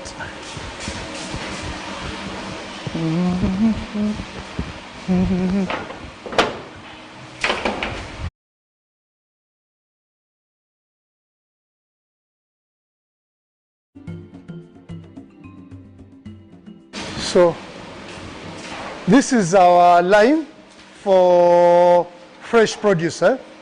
Like we mentioned earlier, we do pineapple fresh, sweet potatoes, avocado, peppers, chilies, some passion fruit, bananas, and apple banana that's called in this. We've got a reception outside there where the initial inspection is done. Once the goods come in here, they are sorted into this packing room. Then after sorting, inspections are also done. Then they're put in boxes, inspections are done, then to weighing, and after weighing, the finished goods are ready for dispatch. So this is the whole thing from reception to goods dispatch. That's the line. Unfortunately, we are not doing any fresh today. We were supposed to do yesterday, we postponed it to Saturday.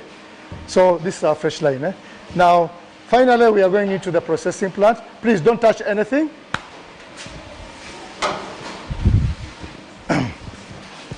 Slowly, slowly, coming. Coming.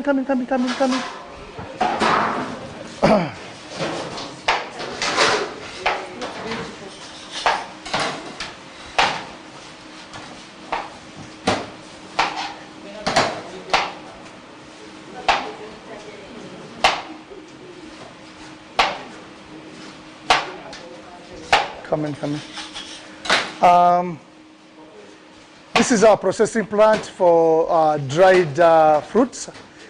We do dried pineapples, dried apple banana, dried jackfruit, and dried mango during the mango seasons. And there are different kind of slices.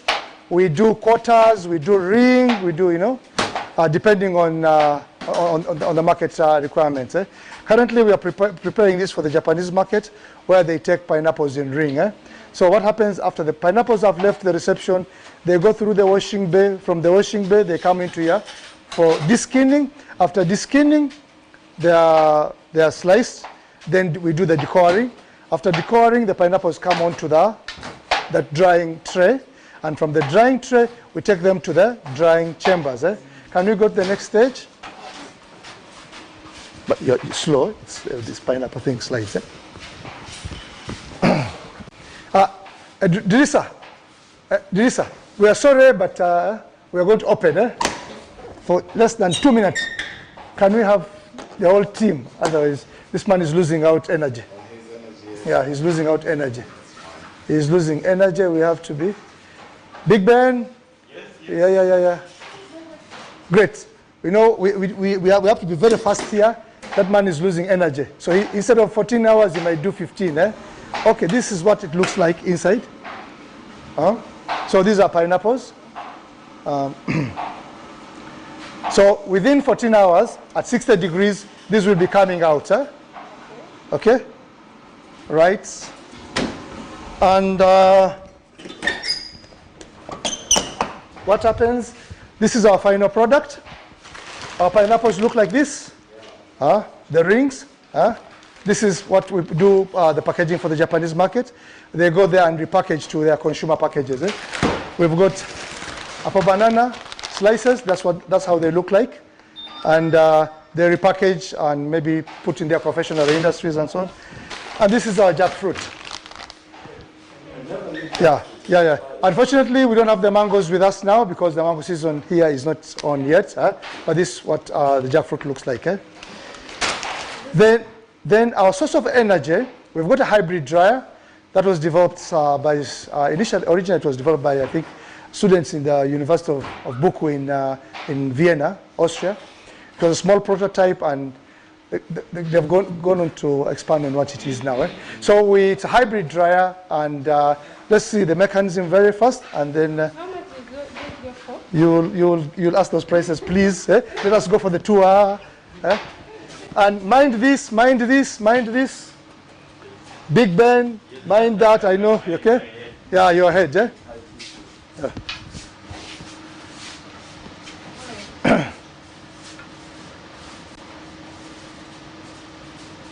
You mind the air ducts? All those tall guys mind the air ducts. Okay, we are all in. Now, we've got two sources of energy. Now, one of the sources of energy is coming in is thermal. When temperatures go below 60 degrees, thermal power comes in. The burner goes on. But ideally, we are using solar heat energy. And then it comes from those upper air ducts into the machine, then into the... Now, the thermal has gone on. Yeah. So it's automated, yeah. So thermal comes in. It will go on for about 2-3 minutes and then go off. When it goes off, again, it goes back to solar heat. So that's how it works. Quite efficient and effective. So our pineapples are in the chambers for 14 hours at 60 degrees centigrade. Apple banana for 10 hours at 60 degrees centigrade. Jackfruit is around 12 hours at 60 degrees centigrade for those 10 hours. I think that's how our drying system works. Our capacity is still low. This machine can do up to 1,200 kilograms per month. That's if we really work hard. But that transforms to 1,200 kilograms of fresh pineapple times 15 kilograms of 1,500 kilograms of dried pineapple times 15 of fresh. See where you're going. I think about 9,000 kilograms or something. Something else. Yeah, because the ratio is 15 fresh to 1 dried. Wow. Yeah, please, let's go to the next. Yeah.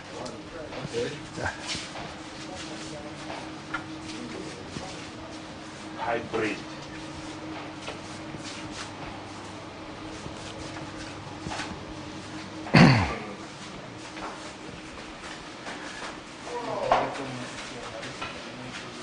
I'm bringing one more team. Please. Wewe Sunday, Bure. We go back through the same. You managed to get these things? You have them, Huh?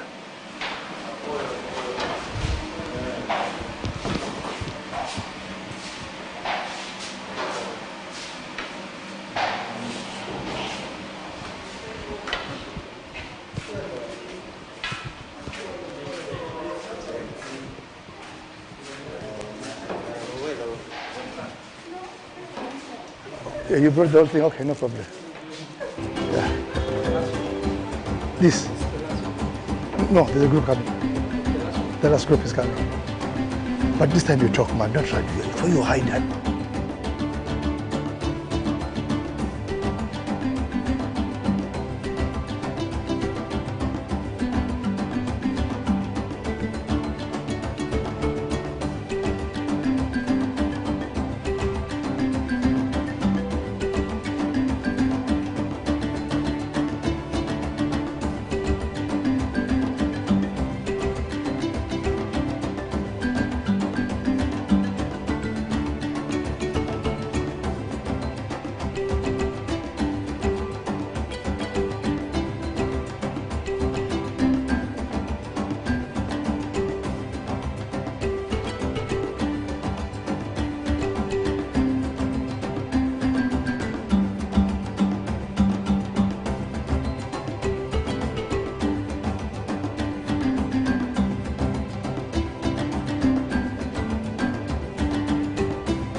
This is rosemary.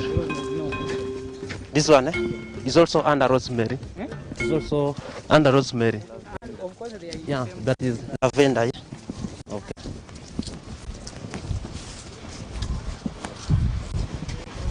So as we are going in our demonstration field, we also have our product here, which is called compost.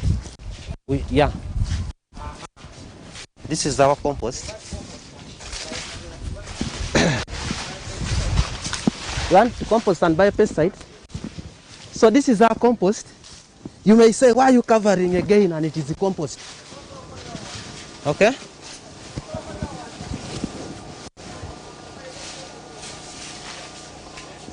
Members,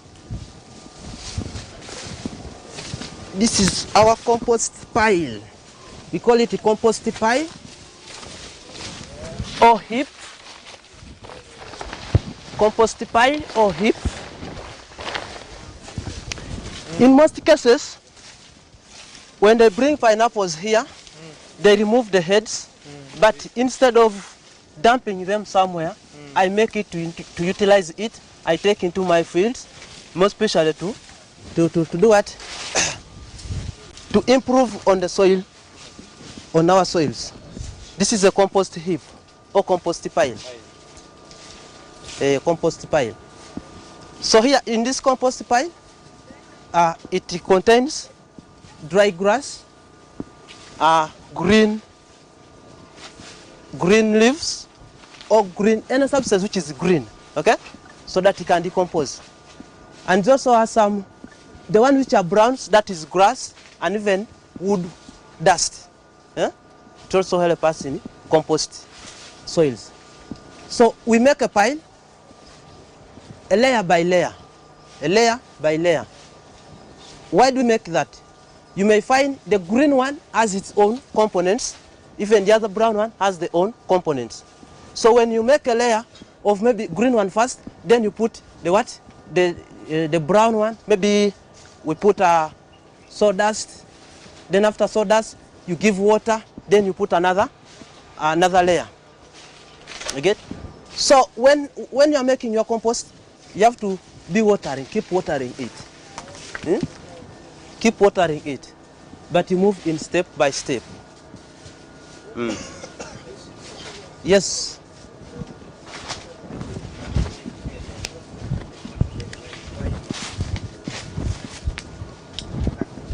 Okay, different categories of materials. Thank you for that point. Now let me come to that one. In those different categories of materials, each material has its own components. You find in green will produce for us nitrogen. And then these ones which are brown, they will be giving us carbon. You get? So this nitrogen, which when it's mixed up with carbon compound, automatically will be decomposing it and bring all the complete nutrients which will be utilized by the crop. Am I clear? Am I clear there? So after you making it like that, you have finished to make it that layer.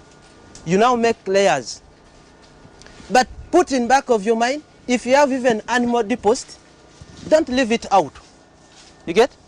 Most especially rabbit poo-poo, it is good. Chicken poo-poo is also good. And even cow dung, it's also cow deposit, it's also good. So you make a pile, you put that one also, you make piles, You make piles. As you give, yes please. You are talking about the piles. How? The layers. Okay. Okay. The estimate of the layer. The thickness. The thickness of the layer. Yes. Okay. You are talking about piling. Each pile or its layer. It doesn't matter, but at least 1 inch. 1 inch. Even this size, these are 1, 2, 3. Those are 5 centimeters. Okay. 1 feet or 1 inch? 1 inch. A feet that is 30 centimeters, but at least an inch that is like 15 centimeters, 15 or around there. I know this one. Yeah, this one. You can put this one. Yes. Then you continue. Yeah, you continue. You put this layer, you put water. Put this layer, you give water, you put another layer. You get?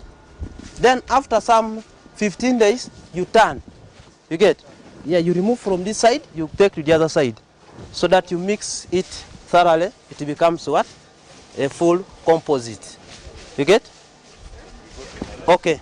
So we go to the next side.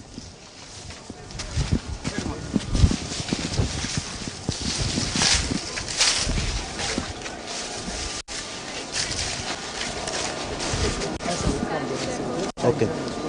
Okay, okay, okay. Okay, okay, okay.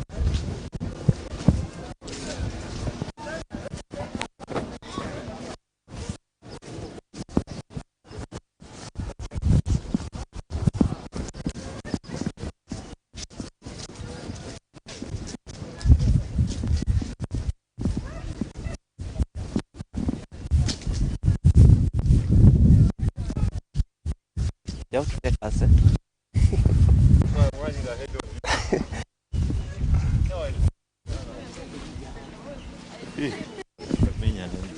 So coming.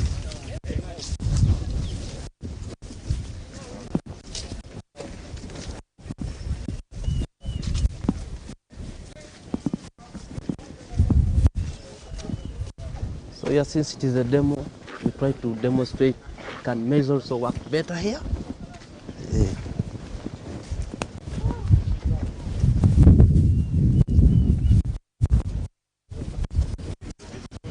So yeah.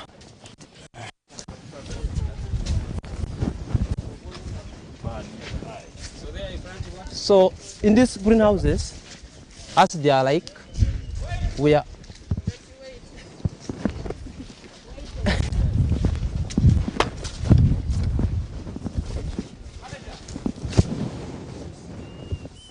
yes.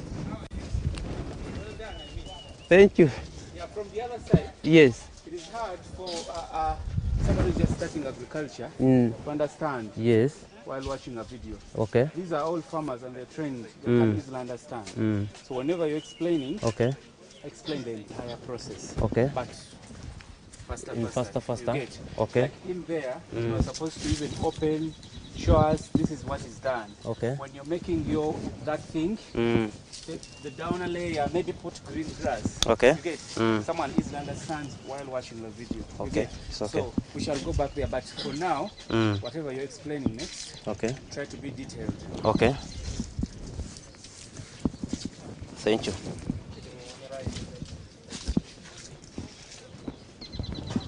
Okay. At my key.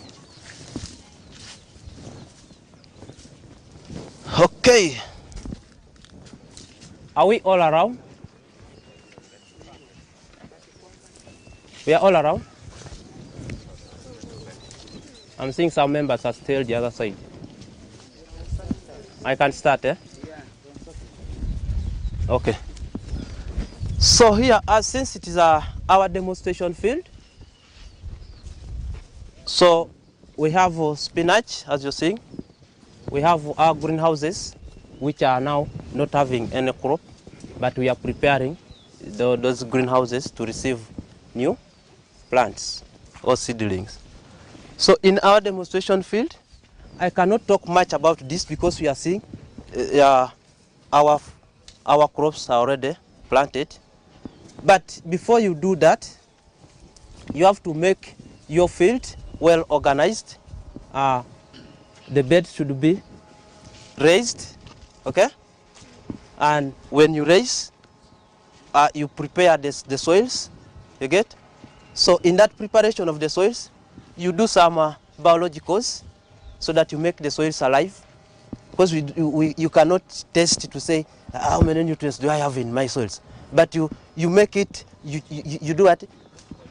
You do the soils by adding some biologicals to rejuvenate the soils. How can you rejuvenate the soils? Using biologicals. You can choose which biological to use to rejuvenate the soils. Can you give an example? An example, microorganism solution. It can also help in rejuvenating the soils. microorganism solution. That one is composed of what? Microorganism solution is composed of leaf mold, common salt, water, plus a container where we'll be culturing them. That is the microorganism solution. As you're seeing in that greenhouse, that drum which is inside, we are going to, we make our microorganism solution from there, then we drench our soils. After making drenching, you now bring your compost. You get? You bring now your compost, you incorporate into the soils. That is how we deal with it, agronomic and soil management. Am I clear? Am I clear? Yeah, but a bit confused when you talk of Microorganism solution, that is a name of a product which has come out. Yeah? That is the name of a product. But how do you come up with a microorganism solution? Those are the materials we use. That is where you get salt, common salt, leaf mold, and water plus the tank. The tank. Hey. Okay. Now that leaf mold, if you go back and you ask the nature, like these trees, how do they survive? They drop leaves down. You get? They drop leaves, and those leaves, they decompose and they get the nutrients which we don't know. You get? So you go in your, most especially in the shrub, or forest, that rich place. So you find those leaves which are decomposing most majorly, they'll be producing something like whitish. You get? That the one which is whitish, a bit rotting, a bit decomposing, that is our leaf mold. Have you got, madam? That is our leaf mold.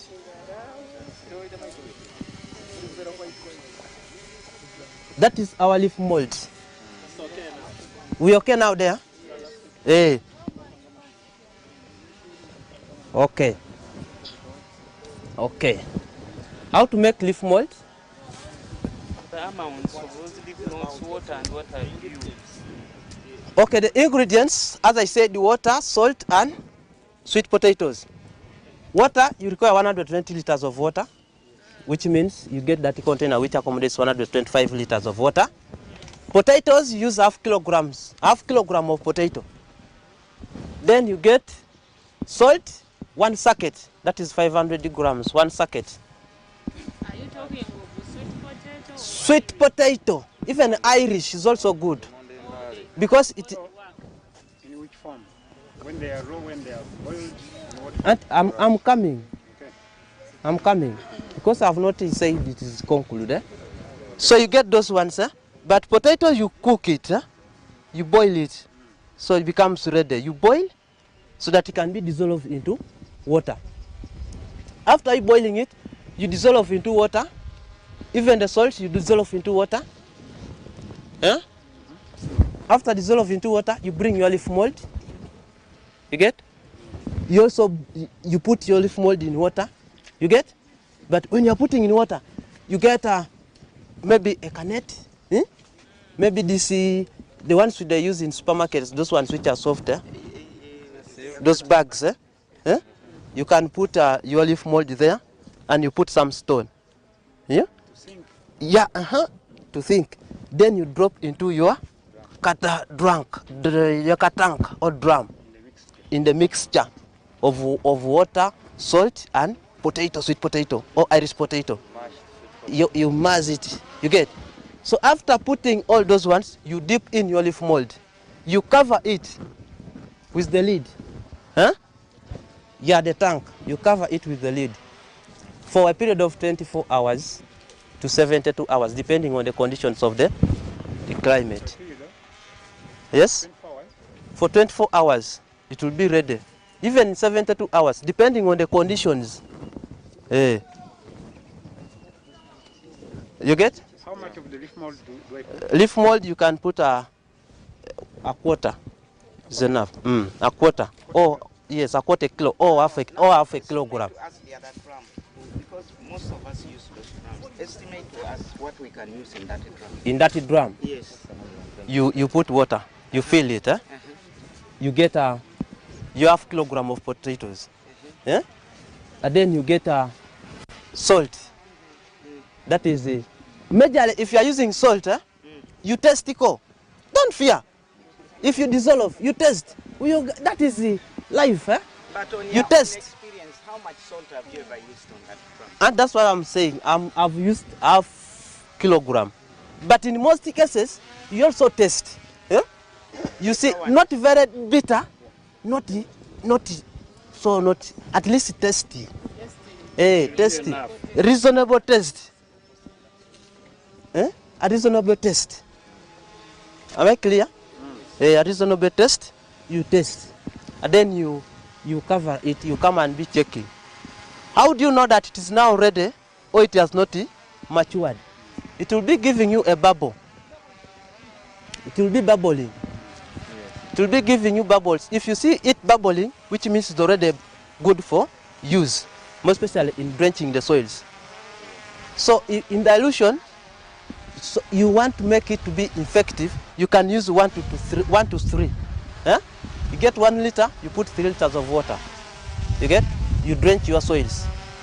That is already fertilizer. We are organizing our soils. We are treating the soils. But if you want to make it as a fertilizer, it also works as a fertilizer.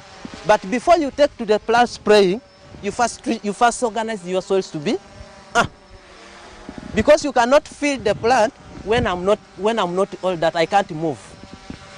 I first walk, and then you give me what to eat. You cannot give me what to eat when I'm not walking.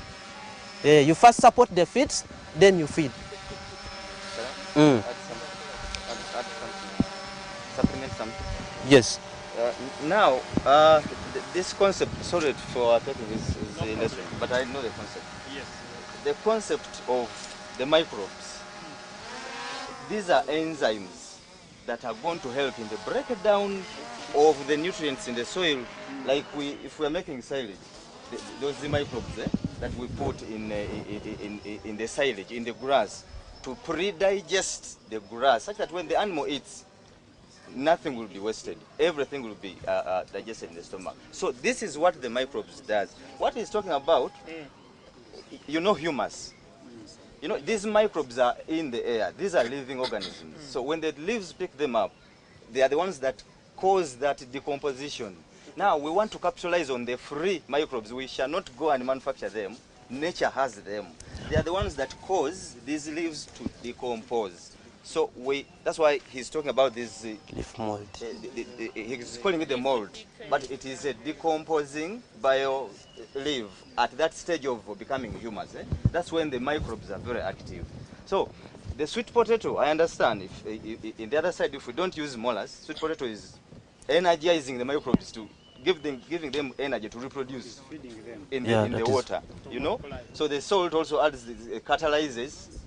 You know, that is the solution. So what that thing does is to come and make the soil break down the nutrients, the nitrogen, the phosphorus, such that this plant can easily access and balances the nutrients into the soils. So microbes are like we use them in animals, so the plants also need them. Yes. There you are now. When I try to compare the information you have given, it is similar to the IMO, all indigenous microorganisms that we use in the animals. So on that, I think it is not ideal to find it already made here, and I say I will take it to Soroti. But better you make from there, because you have indigenous microorganisms from there that you are inoculating, and they're used to that environment. So those ones of here will help to work here, those ones of there should help there. Thank you. And more especially when you are dealing with them, the ones for greenhouse, you inoculate from the greenhouse, so that they will be used to that condition of the environment. The ones for out, you inoculate from outside. Well understood. Thank you. You're okay. No, we are still with it. We are still, Yes. Of course, now it's like this side is done. Just So let's go up. Which we just go up. So we just go up dear because here is now participants, free. dear visitors, This is who is our team leader? Madam President she's here. So we are suggesting that let's go on the other side of the farm. If you have questions, we shall have a session for question and answer after lunch. So we are suggesting let's go up there. We see the avocado nursery. Then immediately after there, we come back for lunch. Then after lunch, we shall sit down here and have, if there are some 3-4 questions that have not been answered, we shall have a session to answer the questions. Thank you so much. So it's going to lead us. We are going to be behind. Yes. It's clear, but I don't have a speed.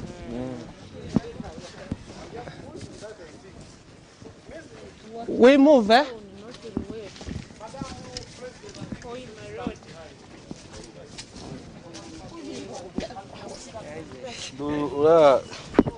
Berapa anggo je gulimu? Ni berapa anggo gulimu?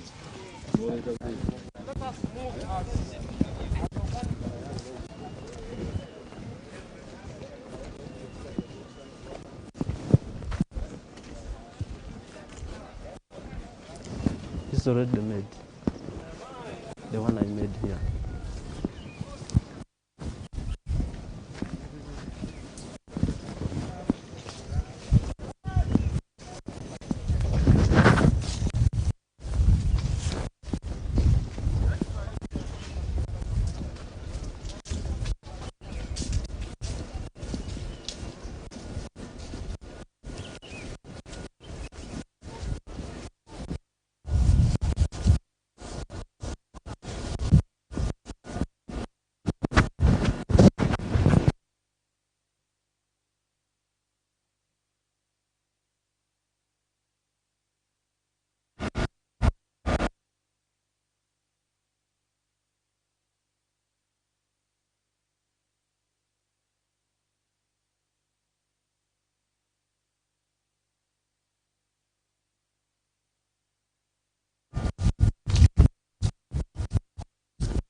we have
It's now off. So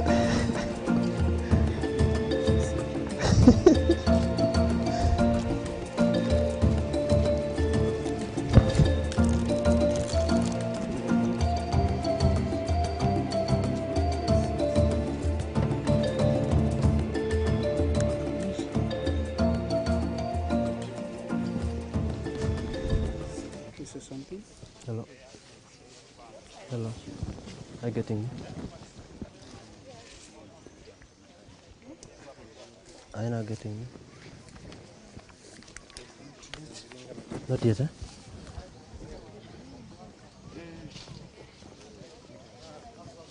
You come next to me here. I get on. I'm going to be very fast.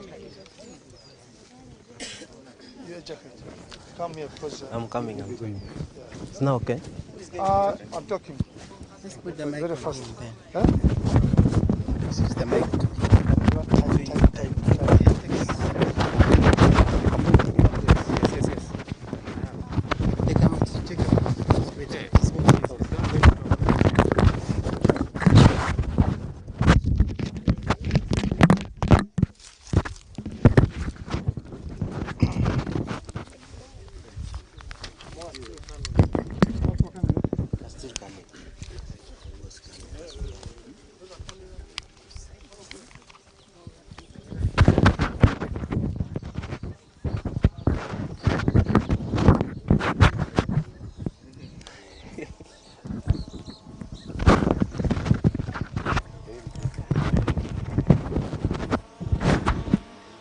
Is it okay? Yes. Hear me? Hello. Great. Ladies and gentlemen, I think we are almost towards the end of our tour, but we still have some more time with you, but more of the tour. Welcome again. Where we are here is our mother garden for avocados. We've got 3 varieties of avocados here. These are on because it's a mother garden, so it's on 2¼ acres. And we've got Hass avocados.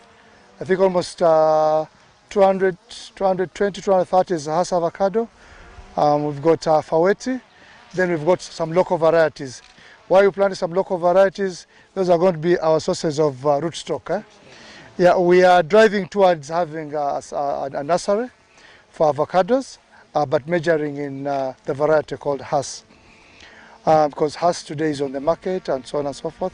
For the coming 50 years, we'll be talking about Hass avocados. So we're having a nursery. Currently, we are still sourcing our scions, but come early next year, we'll be having our own scions from within. So this mother garden, we really did it professional, just like it is done. Avocados is planted on ridges today. Reason that to avoid the root rot. You know, avocado suffers from root rot, a disease that destroys the roots. So to avoid that, and that's because of water logging. So to avoid that, we raised and we've grown it on ridges. It's been realized that avocado done on ridges survives the root rot compared to that what's done on ground. And we've done, because this being a mother garden, and at the same time, we are going to have our cottages within this. We have plans of having cottages. So our cottages are going to be within this. So we made a spacing of 7 meters to 4. Ideally, it will be 5 meters by 5, so that you have around 160 trees in an acre.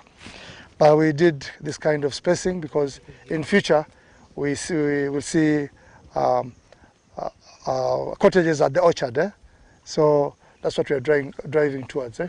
So avocado is now one crop that I think Uganda is. We have taken a marathon as a country.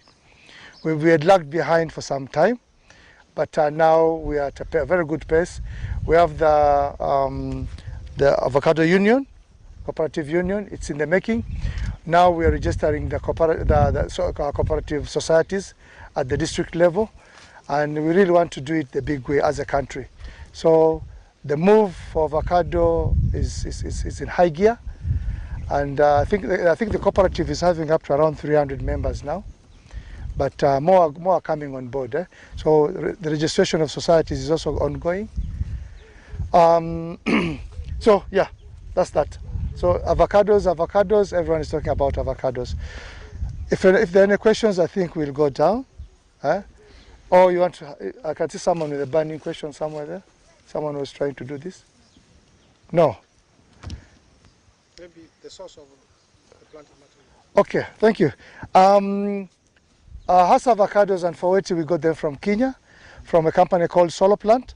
I think it's the biggest avocado nursery in East and Central Africa. It's run by the Israelites, and that's where we got our source of planting materials. Yeah, I think that's that. And then source of the science, because we've done some avocado grafting. Some of the science came as far as Bungoma in Kenya, Busia in Uganda. For the initial ones we did. We've got still some few that are now one year old grafted avocados. They look miserable, but they're, yeah, we retarded their growth. Yes, that, yeah. Yes. Thank you so much. Among the avocado varieties, I would like to know why it has avocado and then For it. The history. Why has come on the limelight now? One, it's got a long shelf life. Two, it is small and tasty. Three, it's got higher oil content. So the issue of higher oil content in a small yield is what has brought up Hass, and then the good taste. But I mean, avocados are avocados, only that this one has come up that has got high oil content. So for the processing industry, it's going in.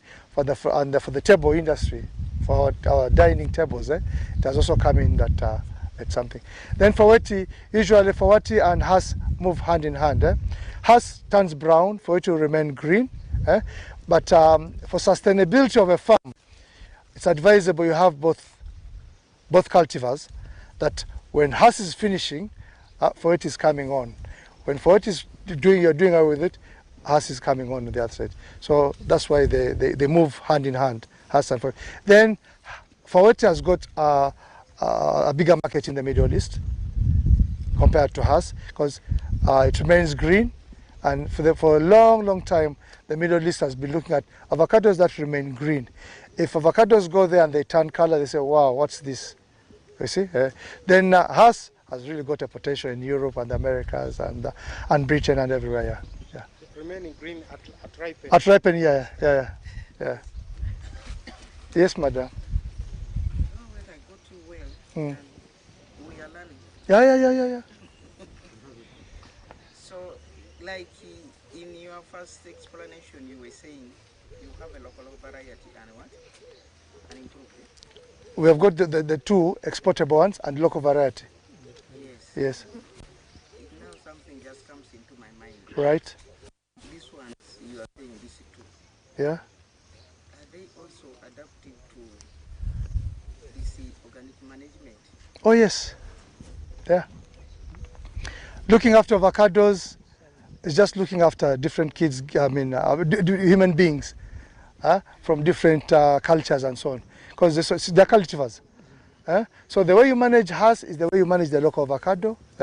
Is the way you manage Faweti. Is the way you manage Simli, and so on and so forth. Yeah, you're welcome. Yes, please. Thank you, sir. 2 years back, we got challenges or issues with avocado, whereby on average, some of the trees you might find like one branch of avocado dry. I would like to know which disease is that and how can I treat it?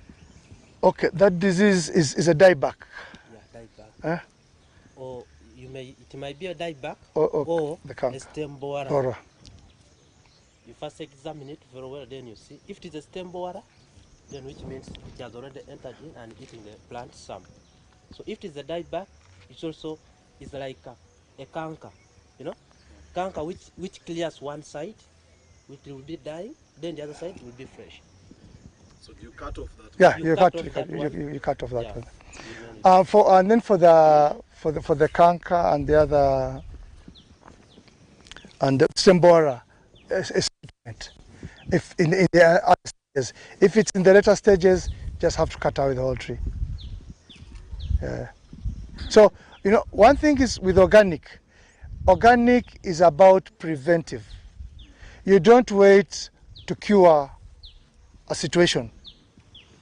You don't wait. So as you move, you're working on preventive. You're doing preventive. Otherwise, if you wait for a disease to attack and look at curative measures, it will be too late maybe. At times you are lucky, you'll get it, but at times it is too late. So as you work on a program. We've got programs. For us, we live with programs. When we start a crop, that crop moves with the program. until we do the knockdown of that crop. So, and it's more preventive. You are preventing.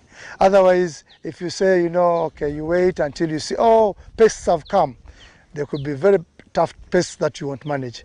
Or a disease has come, it could be very tough that you can't manage. So it's all about preventive. Yeah? Yes, please. Apart from this method you adopted, Yeah. for example, apart from manuring, you have pests that always spoil our leaves. Do you have any herbicide used to spray our leaves? Herbicide? Pesticide.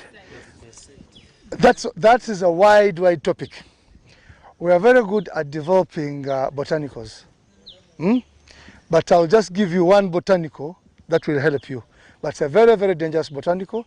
The good thing is it's highly biodegradable.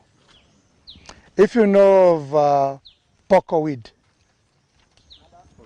Oruoko, thank you very much. Oruoko is a very dangerous weed, but it's a very good pesticide. I'm just going to give you a very, very simple formula that will help you. Get 20 liters of water, get 1 kilogram of Oruoko,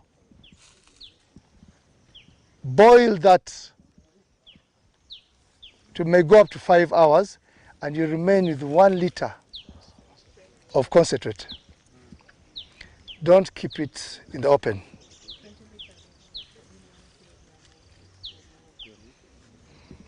That's a simple formula.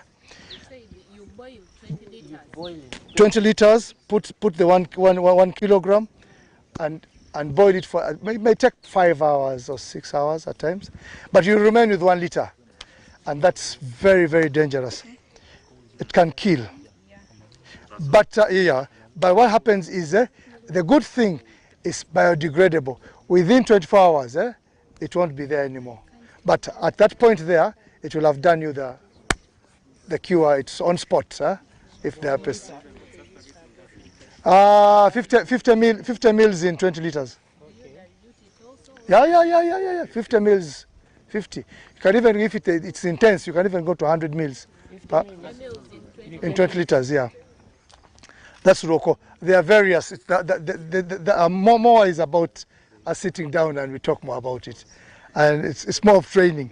It's a big presentation, and yeah. But there are a lot of botanicals. We've got quite. Uganda is blessed that we have everything we have here helps the other.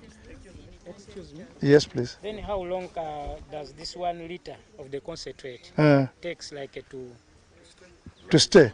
I mean, shelf life. Shelf life. Give it 21 days. After that, we start fermenting, and though it can work as a fertilizer then. And also, a supplement of that, it depends on how you will keep it. Because you may have it, and then you put in a place when it is already open. You get? When you put in a hot conditions, maybe very dry, it will now ferment, now it loses the what? Yes, Big Ben. Fungicides. Yes. To control fungal infection, because that's the biggest challenge we have. Fungal and bacterial infections. Do you have any? We have. There are those that can be developed. You can develop. At least also like the way you can give us. I told you I gave you 1 dose. You want the second dose, Mine is simple. Yeah.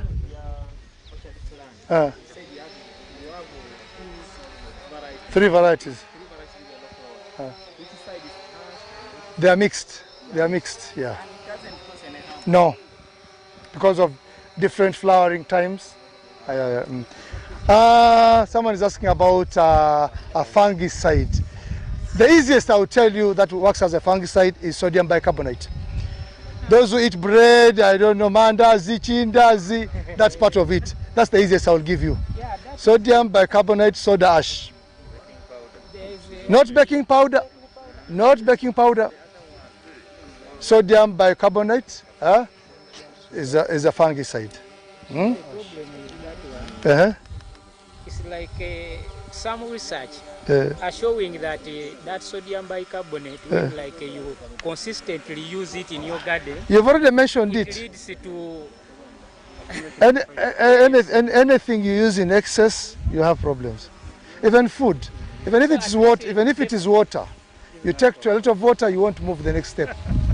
So the fungicide actually we are like that knowledge that we are requesting for is using like the way you've used now the woko. Now which other Okay, plant? this is the last one. Okay. This is the last one, eh? Yes. You know what garlic is? Yes. You know what onions are? What is high in onion and garlic? Any idea? Agrochemicals. Huh? They are agrochemicals. The nutrients, yeah.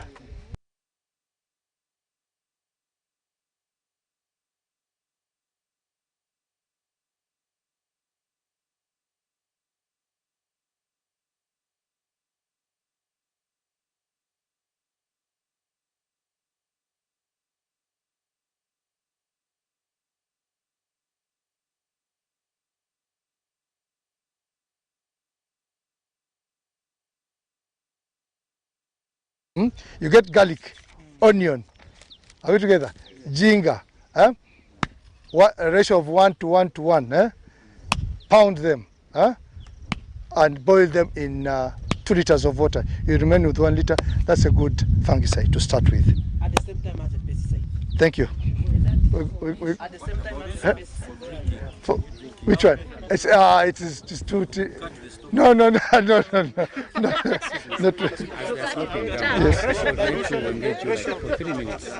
Okay. Ratios. I said 1 to 1. If 1 kilo, 1 kilo, 1 kilo, 1 kilo, 1 kilo go. Yeah. No. This way. 20 liters. No. 2 liters. This is, yeah. So after getting these 2 liters, you boil. You get 1 liter. Then you get just. Usually those measures are between 30 and 50 mils in a water. Yeah. Boss, they are asking for the ratio of application. Ratio.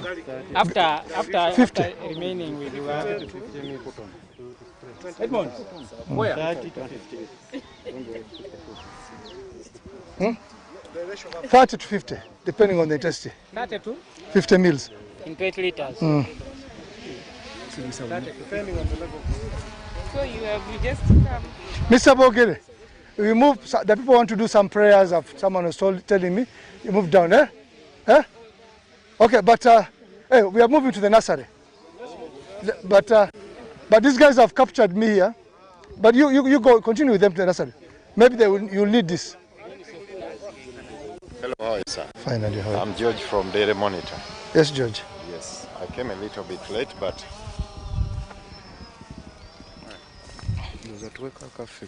Mbawo bamwe.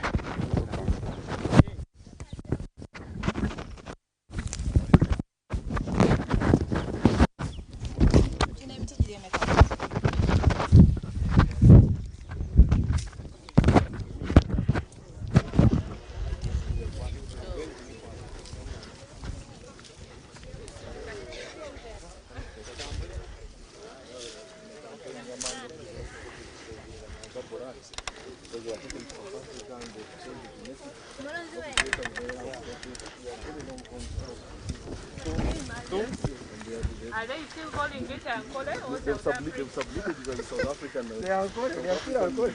No, we are saying South African and Kole. They've already put South African.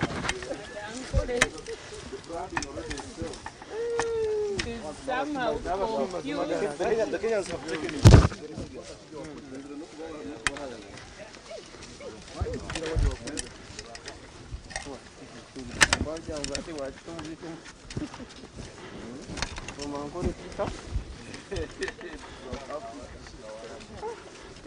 Not even the neighboring. No. Not even the neighboring town.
twaza wano.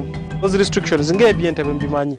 Kutambuza ente ofuna ente, ekakasa nti ente sindwadde, kulwaza ente endala. So if on ne products zetutwala ebweru. Tuyina gundi gye tukola eyo ne bebeera export consignment ne bebeera biri ebikalu still you need to do to accompany consignment with a phytosanitary certificate. Phytosanitary certificate eyamba ebintu bibiri. One, to protect the agriculture of the importing country. Two, to protect the consumers in case of maximum residue levels. Kitegereka bwe tufuuyira ebintu bisigalamu eddagala. So kati ba-inspector ba-inspectinga okukakasa nti ebintu ebivudde Uganda okuwa ebbaluwa bituufu bali babeera bajagala ebayamba okuprotecting agriculture waabwe the other side n'okuprotecting aba consumers from consuming the chemicals. Only those two reasons. Yes. Otherwise so tusindika ebintu nga birimu obulwadde. So kati gundi yatawanyamu but finally we got it. That's why those seedlings were brought in here. Yes. How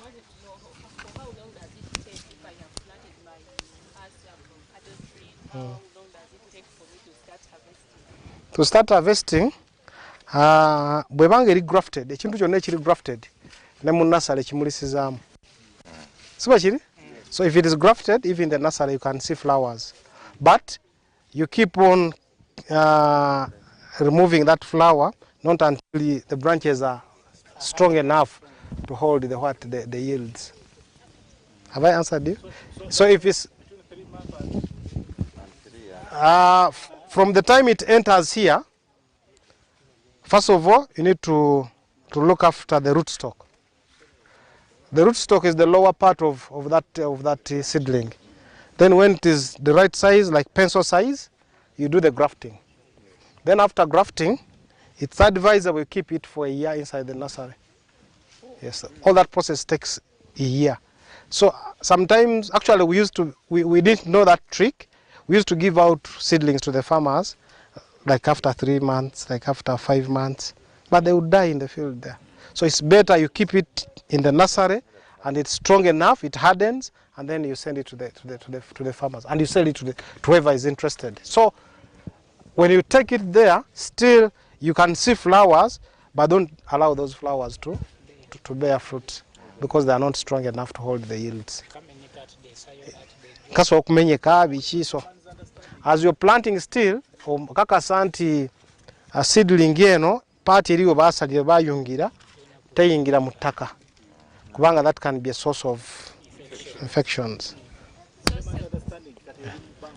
Eno waliwo ababikolako, but I think these ones are not yet grafted.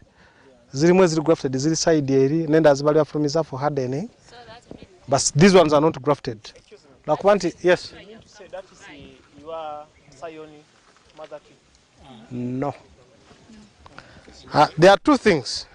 There is a scion and there is a rootstock. Rootstock, we plant seeds, the local one down. But when that stage comes, when the rootstock, that the one you planted as a seed, is of a pencil size, that is the right time for the right time for grafting.